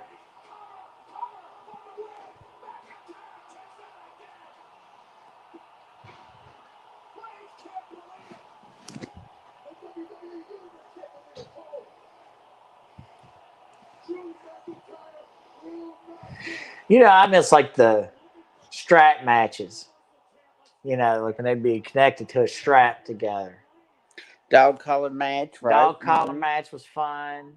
Yeah. But I also can appreciate, especially with the dog collar match, how limited that match is. You know what I'm saying? I mean, just. Oh yeah. But little novelty matches like that, man, used to be, especially the strap matches, man. But of course, it never made sense. It's like, so in order to win the strap match, you had to touch each corner. And that always added to it because it got me sitting there, almost there, almost there. Right. They didn't I make mean, it. it was usually they would just bump into each other and one guy'd fall into it. Yeah. Remember who? I can't remember who it was, but they were carrying the individual around on their shoulders. And as that guy would touch the corner, the other guy on the shoulders would touch a corner.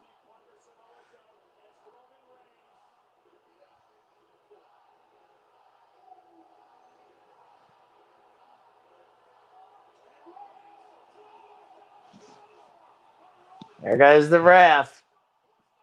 Here comes Randy Orton.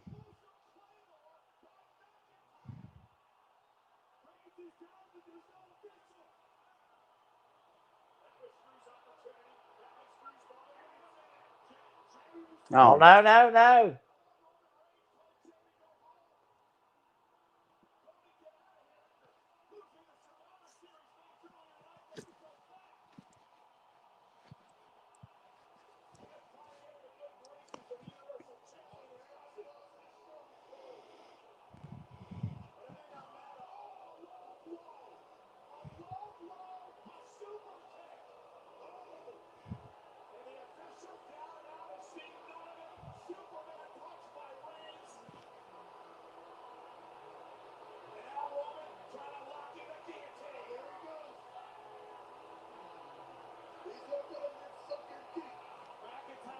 This might be it.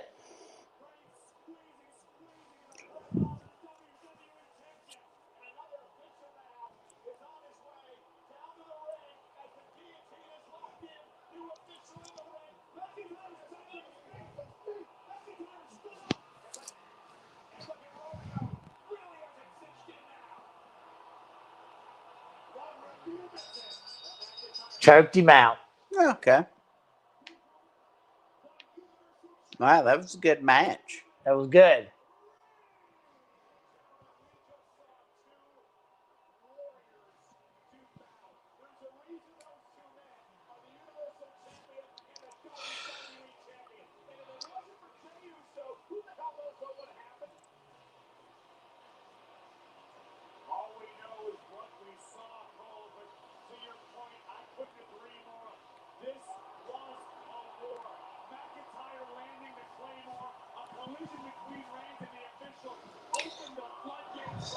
So now we'll get to see Undertaker. I wonder if he's going to talk Dead Man or is he going to talk? Mark Calloway.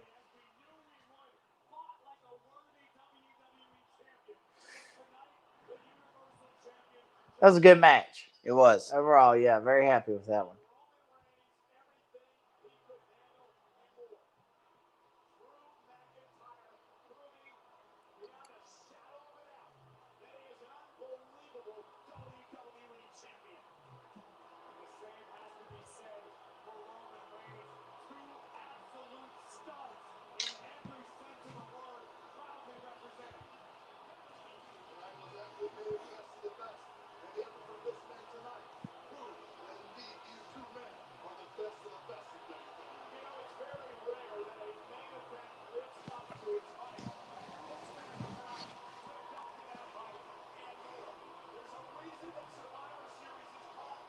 You just said it's very rare that the main event lives up to its hype. In the world of pro wrestling, that should never be the case. That should be the exception, not the rule. Yes. Yeah, that was one of the back in the day. That was one of the things when they talked about buying a pay per view. When you talk about buying a wrestling pay per view over a boxing pay per view, at least you knew if you were buying a pay per view that was supposed to be 3 hours long with wrestling, you were going to get 3 hours worth of entertainment. Because if you like UFC, remember how it used to be? We had to get them pay per views when, especially when it first started getting them. You'd have like quick knockouts, first round victories. Yeah. Then they were having to put in all the fillers from matches earlier.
There's one superstar where one session is never enough. The death bell is ringing. It's time for one more round with the phenom, the legend, the Undertaker.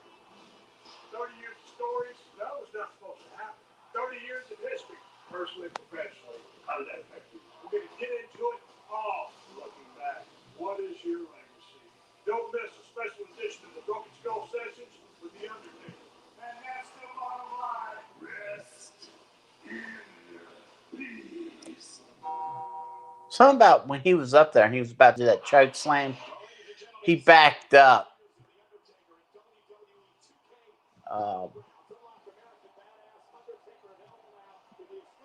He backed up because he started hearing things popping.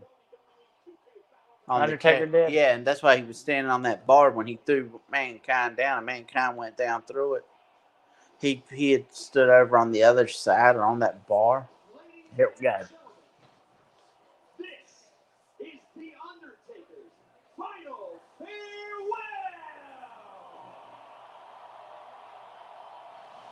Please welcome those who are here to pay homage Here we go. to the Phenom. All right. Undertaker's getting ready to make his farewell walk. They're bringing out people now that are here to say their goodbyes, if you will.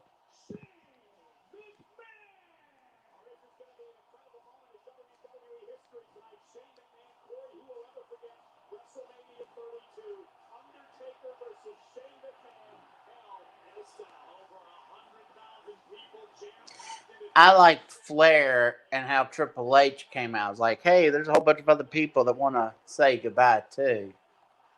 You remember he started introducing everybody. That's how, obviously, you don't want to just copy it, but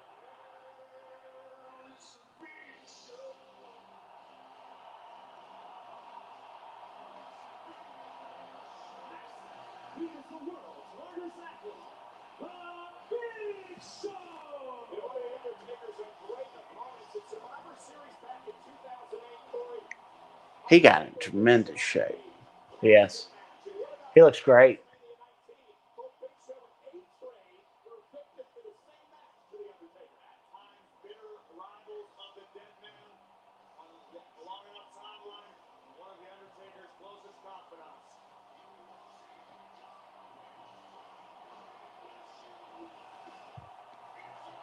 Is he still an active wrestler or no? No. I think he'll come out on occasion. JBL. Boy, I miss his entrances.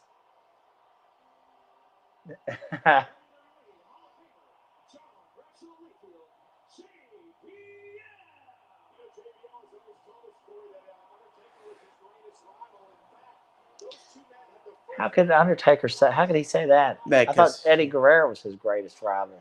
Eddie Guerrero was his greatest rival because Eddie Guerrero made him look like $1 million. Because I remember being so excited with him and Batista. Batista just came off his match with Triple H. You put him over like $1 million. Yeah. So then you think, oh my gosh, we're going to have a tremendous. It's going to be tremendous, and then it's like, no, it's not.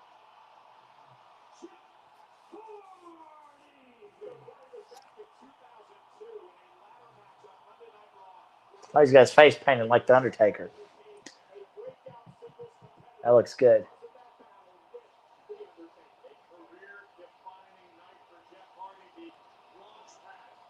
That guy right there has his it factor. Yes. No matter what happens.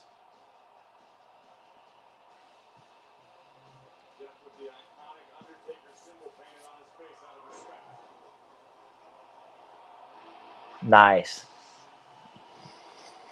Mick Foley. Arguably, the Undertaker's greatest match was against that man right there. That Hell in a Cell's second to none. It's so memorable, you know. That's the match that they will talk about for years to come. Right. That match, because of the dangerous stuff he did. But watching Mick Foley right there and how limited his walking and all that seems, he's the reason why you don't come up with the Godfather.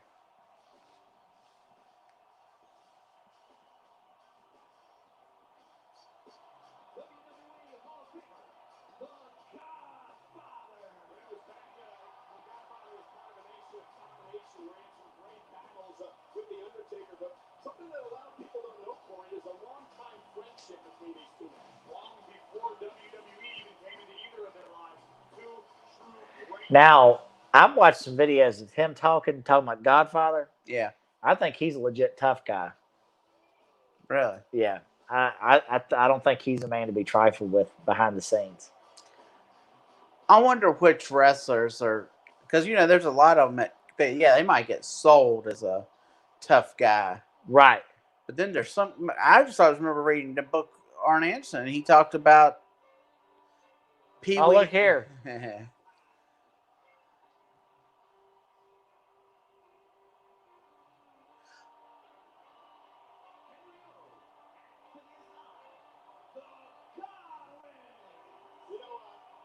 Was also known as Mitty, who was part of the Ministry of Darkness with the Undertaker back in the day. But again, the Godwins, real-life friends of the Undertaker. In fact, a lot of the people Yeah. part of that very infamous backstage group known as BSK, Bone Street Crew. Wait.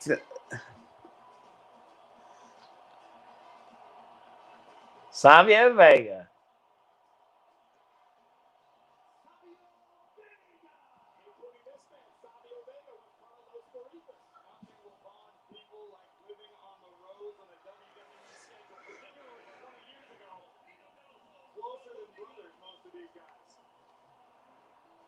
It's always fun to watch a walk through memory lane like this. You know it? Yeah. Kishi. Oh, that's his boys, Wusos. That's right.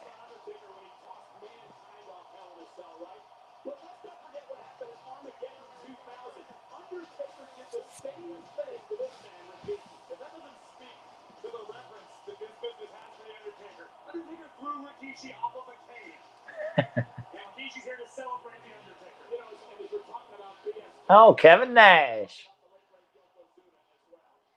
See if he's dyed his hair for the event or if he's coming out gray. Well, they'll probably be fine with him being gray right now since he's just here. Because all the, look at Hog and Pig who just came out. Yeah. Hog or the Pig was bald headed and yeah, there's old big sexy old knees. That really helped. I mean, you look at that. Was it Twitter or Instagram where it showed his old knobby knees and then it getting fixed? Remember they were. Oh yeah. I mean, looked horrible. It always makes me nervous watching Kevin Nash walk down the aisle because I'm just waiting for his leg to blow out.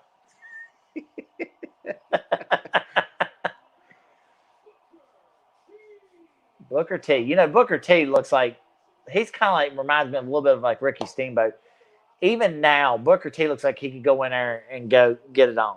Yeah, like he could get in there and still be a very active wrestler. And he looks better than Ricky because he's still got all his. Now he might be dyeing his hair and stuff, but he's right. Well, right. I just always liked it when Ricky Steamboat came out and was when Ricky Steamboat come out and the crowd started chanting, "You still got it." Because he did. Right, he did. But that was nice.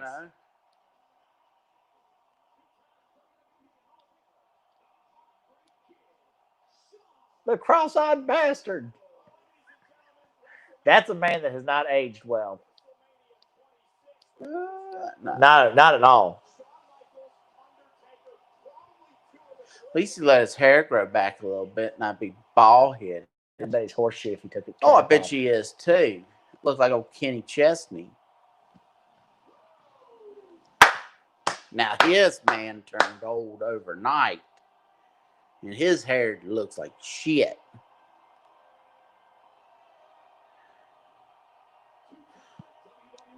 You know, he was drinking last night and today.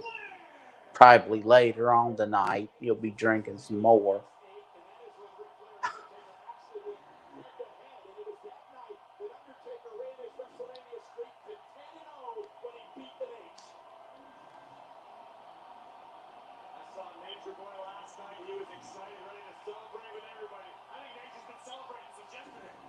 Flair's kind of like the Iron Sheik, man. People are into him. I know.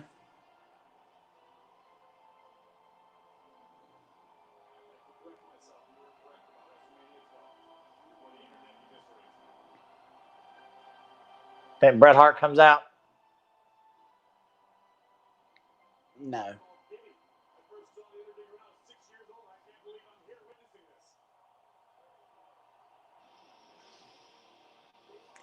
Vince will come out. Stephanie will come out. She'll come out next.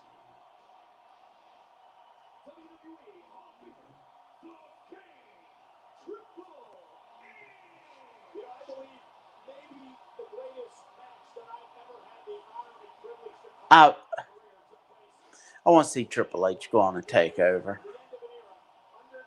But I don't know if he can make any adjustments, you know?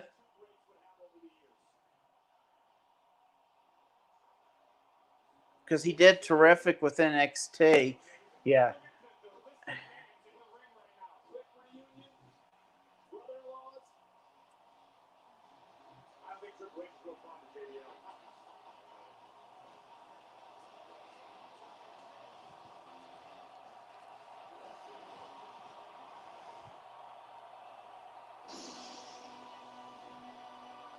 Oh, I don't know why I wasn't thinking about Kane coming out.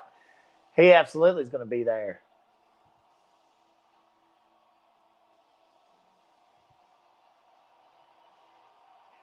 Oh, good. They made him dress up. Well, yeah, but it would be kind of. Why not? He was the corporate Kane and all that. That's true.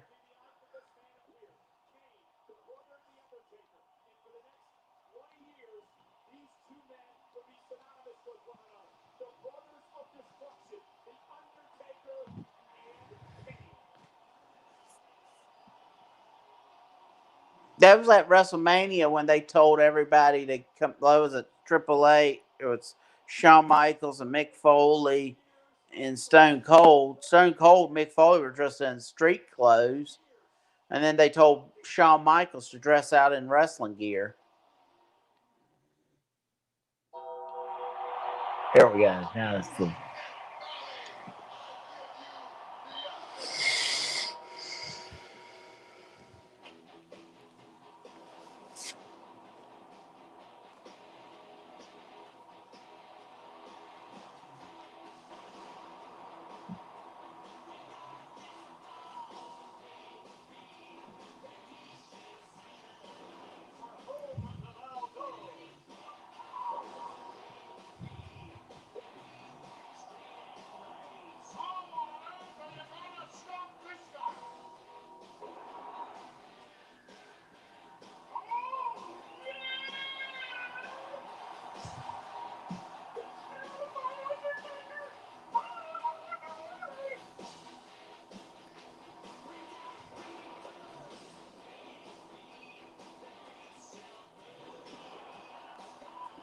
You think that's when Sid shit himself? Yeah, probably.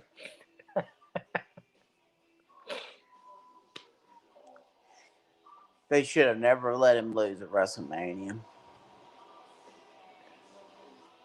You know, I know McMahon. McMahon probably had. Let's see, what's that say? Hi, you guys. Well, hello. How are you? Please make sure you like and subscribe the page here. That'd be awesome. All three: Owensflix, Potato Shop Podcast, Maximum Libertarian. That'd be great. Boy, going through the highlights here, the Undertaker's awesome. And I like the fact they're playing Metallica's Now That We're Dead. Very appropriate.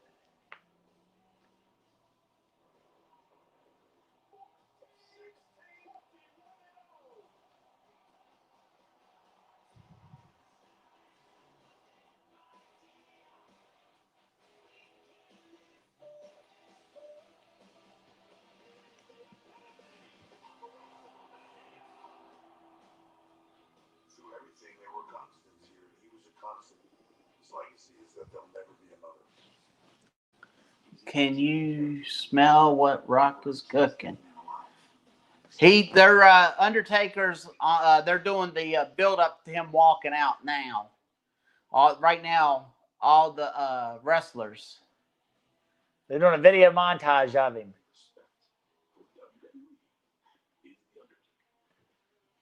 Our lasting impression of the Undertaker. These are never-ending, cascading, undead phenomena. The Undertaker has won the respect from all of the fans. Hey, everybody! While you're sitting around, click that subscribe button, and we would greatly appreciate it. Undertaker's getting ready to come out right now, so It's truly the end of an era when you're watching the Undertaker. He comes from like the old school guys. You know, I don't know if we'll see a character like him again.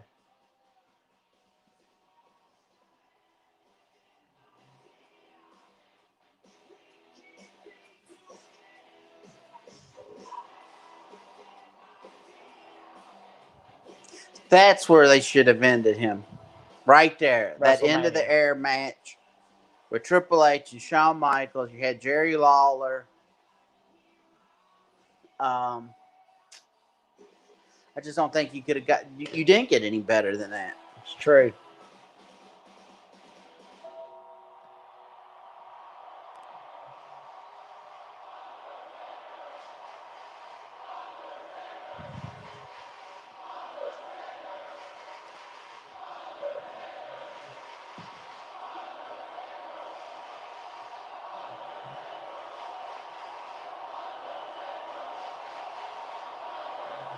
Please welcome the chairman of WWE, Mr. Thank you very much for subscribing. We'd appreciate it. We appreciated it. Appreciate it. I'm all tongue tied. Mr. McMahon's. 3 decades. 3 decades, this man. Oh, Vinnie Mac's looking old. Notwithstanding his injuries and hardships. He endured look at his fear eyebrows. in the hearts of, not terror, in the hearts of almost everyone he faced here in the ring. And at the same time, he entertained a global audience, be it WWF or, of course, WWE Universe currently. Tonight marks the end of an era. End of an era of a storied career. And history will never be duplicated. So tonight, we say goodbye.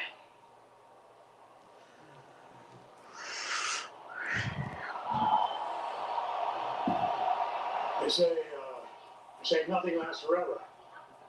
I think they're wrong.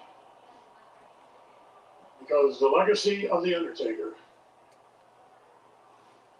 will live on eternally.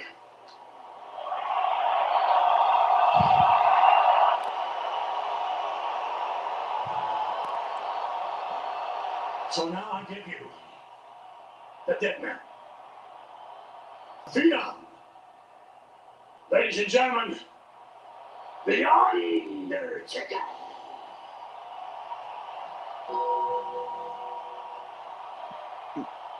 Vince looks extremely rough. Well, yes. And I mean, he's 70 years old. I get it. Yeah. Probably got a lot on his mind, too. Yeah.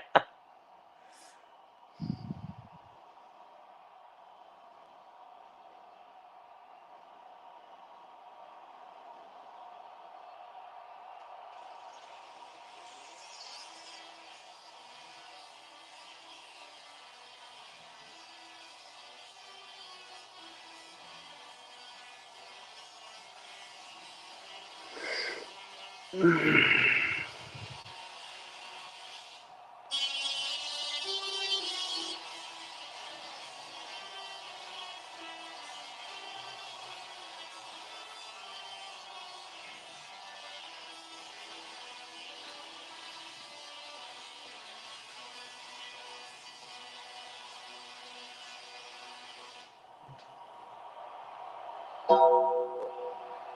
entrance in wrestling, Yeah. right here.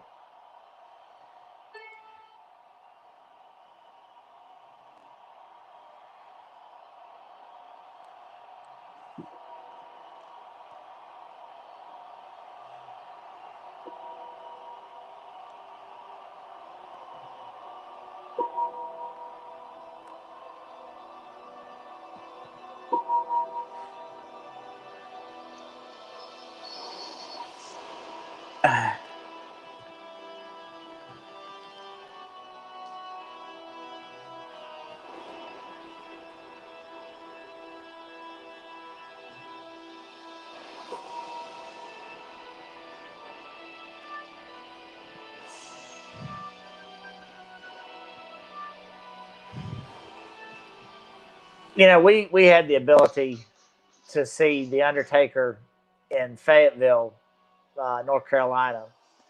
So we got to experience the entrance here at a Raw TV taping back when it was with Paul Bear. And I'm telling you, man, there's nothing like it. I mean, it's a phenomenal entrance.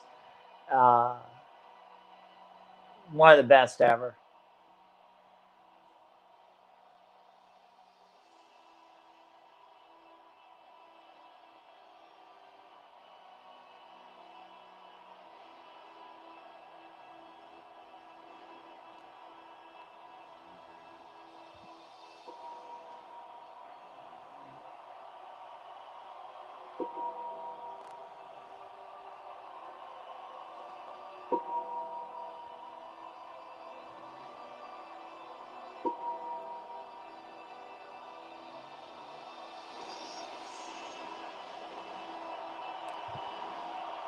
While the Undertaker's walking out, for anyone that's watching, please go to Potato Shop Podcast, Potato Shop PC. Subscribe to the channel. Click the notification bell. We would appreciate that. You can also find us on Instagram at Potato Shop Podcast. And then just look at the scrolling thing there. Follow us on Twitter while you're at it. So, Undertaker's. Tonight we're saying goodbye to the dead man. Correct. With our regular podcast, though, we talk everything from pro wrestling to MMA to pop culture news, from movies, music, everything. So it's basically just a little bit of fun stuff that we enjoy, things we hope you'll enjoy.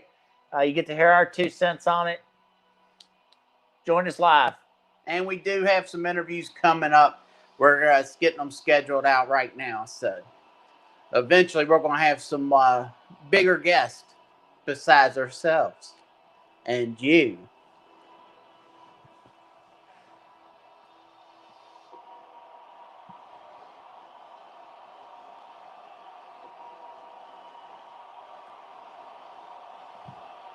Oh, that's nice. The rising steps.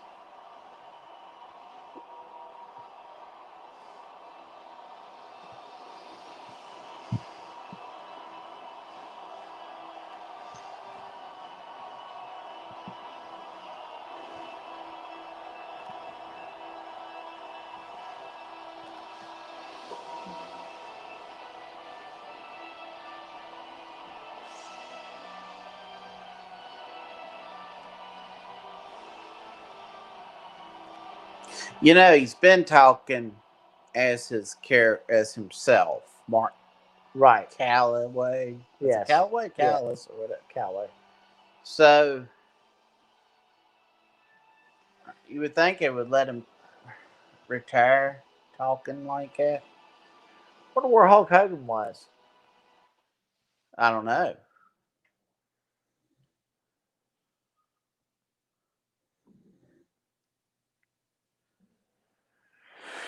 Well, right now we're experiencing a little technical difficulty. It's internet's buffering right now as we speak, so we're on a freeze frame of the Undertaker. There we go. We're back.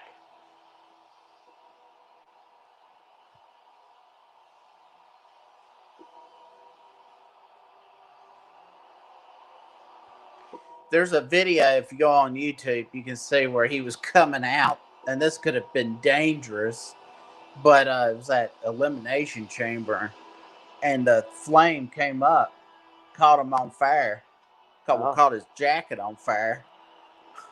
He had to be doused with water. I mean, if you remember when Metallica, thinking of, Metallica played the music, but remember when James Right, he got lit up. blasted with a flame.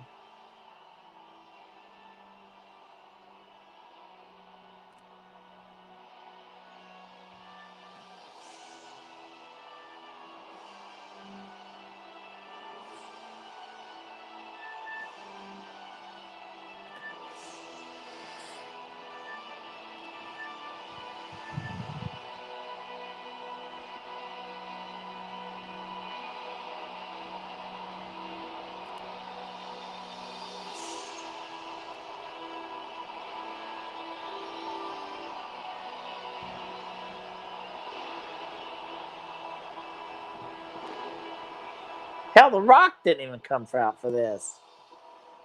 Rock just got done filming a movie. Yeah.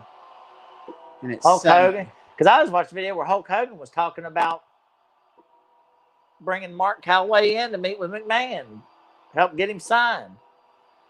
That could be Hulk Hogan talking out his ass, but I don't know why he would do that. But anyways, You know what? And no one ever talks about when he was in that Suburban Commando. Right. And he was the alien.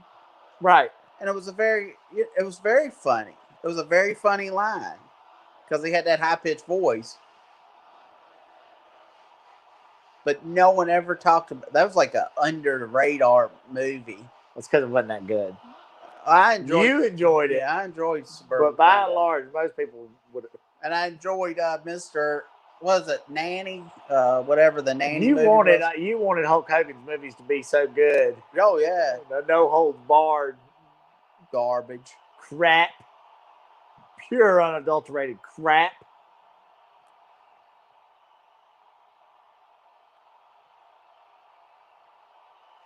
It's a shame that he can't do this in front of a live audience. No. Now, 0.5%.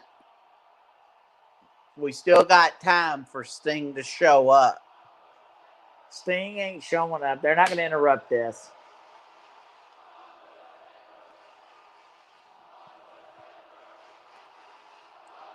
That's only hope.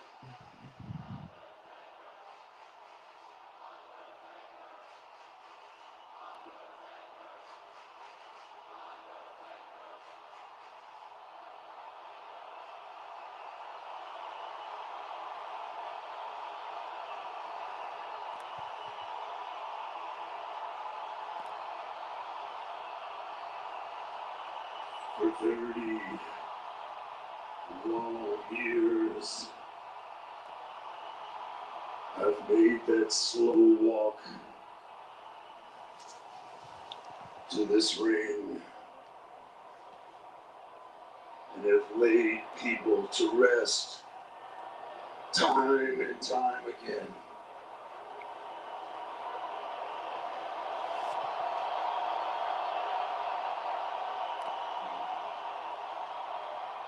And now,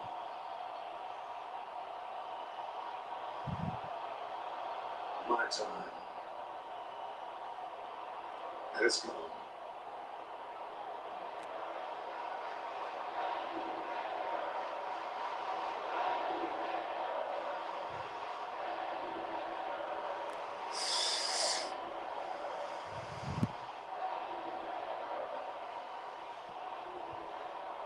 My time has come.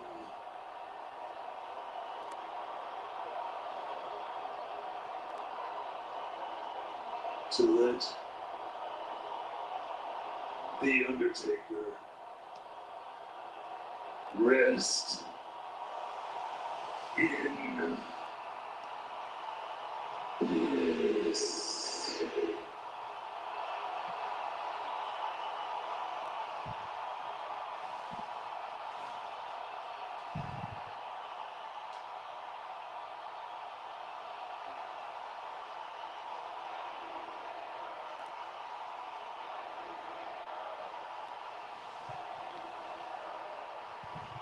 Well, you think he'll drop to a knee?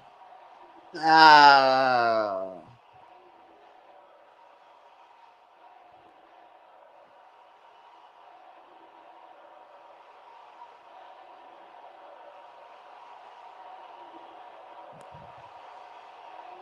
You know, even with him in his later years, not wrestling as frequently as he used to.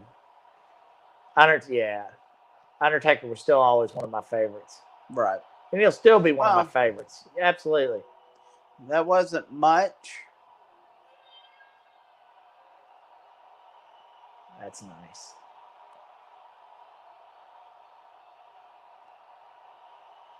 For those that are watching right now, Undertaker just dropped to his knees. They put up a hologram of Paul Bearer in the ring.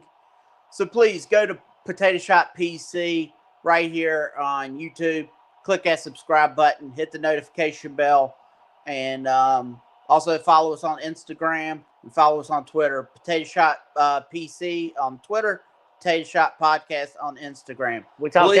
everything from wrestling, MMA, pop culture, music. We cover a little bit of everything.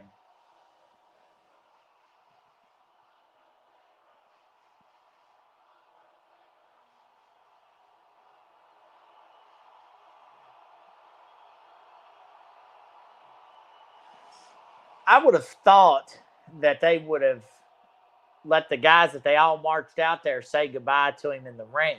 Hug him. I mean, I would have thought. Well, you would have thought. Hey, how you doing?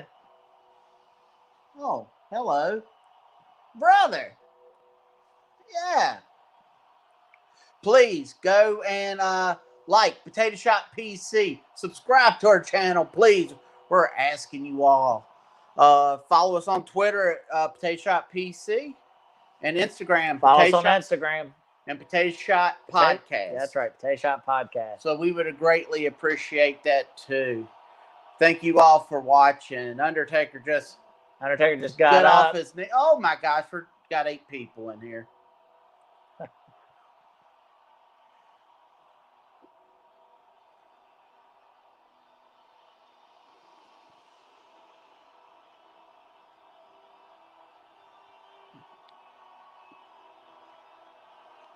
Well, the Undertaker's now slowly shuffling his way out of the ring. There we go. You gotta give it that one more time.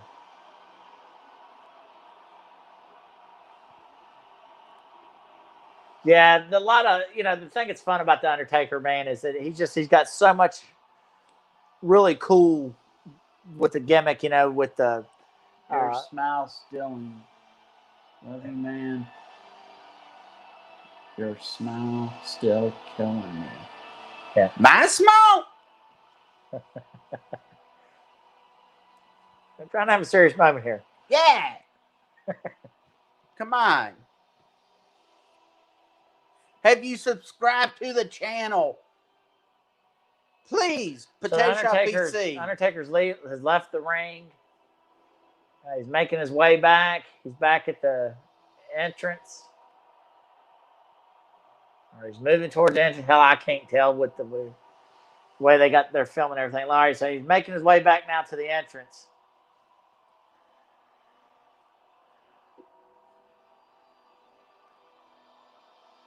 I still think come WrestleMania time, I think there's going to be more. There's going to be more for the Undertaker that they're going to do for him. Look for him to go into the Hall of Fame this year, and honestly, they ought to build the Hall of Fame show around him totally. They ought to do like he did with Andre the Giant and just make it him. You don't need. Well, I think they've got JBL as some perspective or something. Yeah.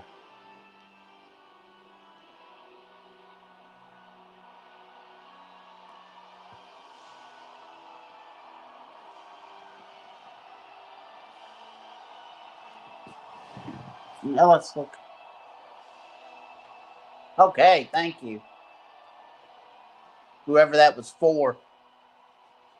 Please like the channel, subscribe to the channel, click the notification bell, follow us on Instagram at Potato Shop Podcast, follow us on Twitter at Potato Shop PC, and then you can go to the Now, other channels. for those of you that are not watching Survivor Series live here, watching the Undertaker's final walk here, he did not remove any of his gear. He's still in his hat, still in his coat. He made his entrance, but he kept all of it on. They just give up their final sign. He's making his way to the back now. And so thank you all. Thank you all for joining us. Once again, like, subscribe to the channel, like right. the video, share the video. Yes. Go catch us on the Instagram, Potato Shop Podcast. And then there's Twitter.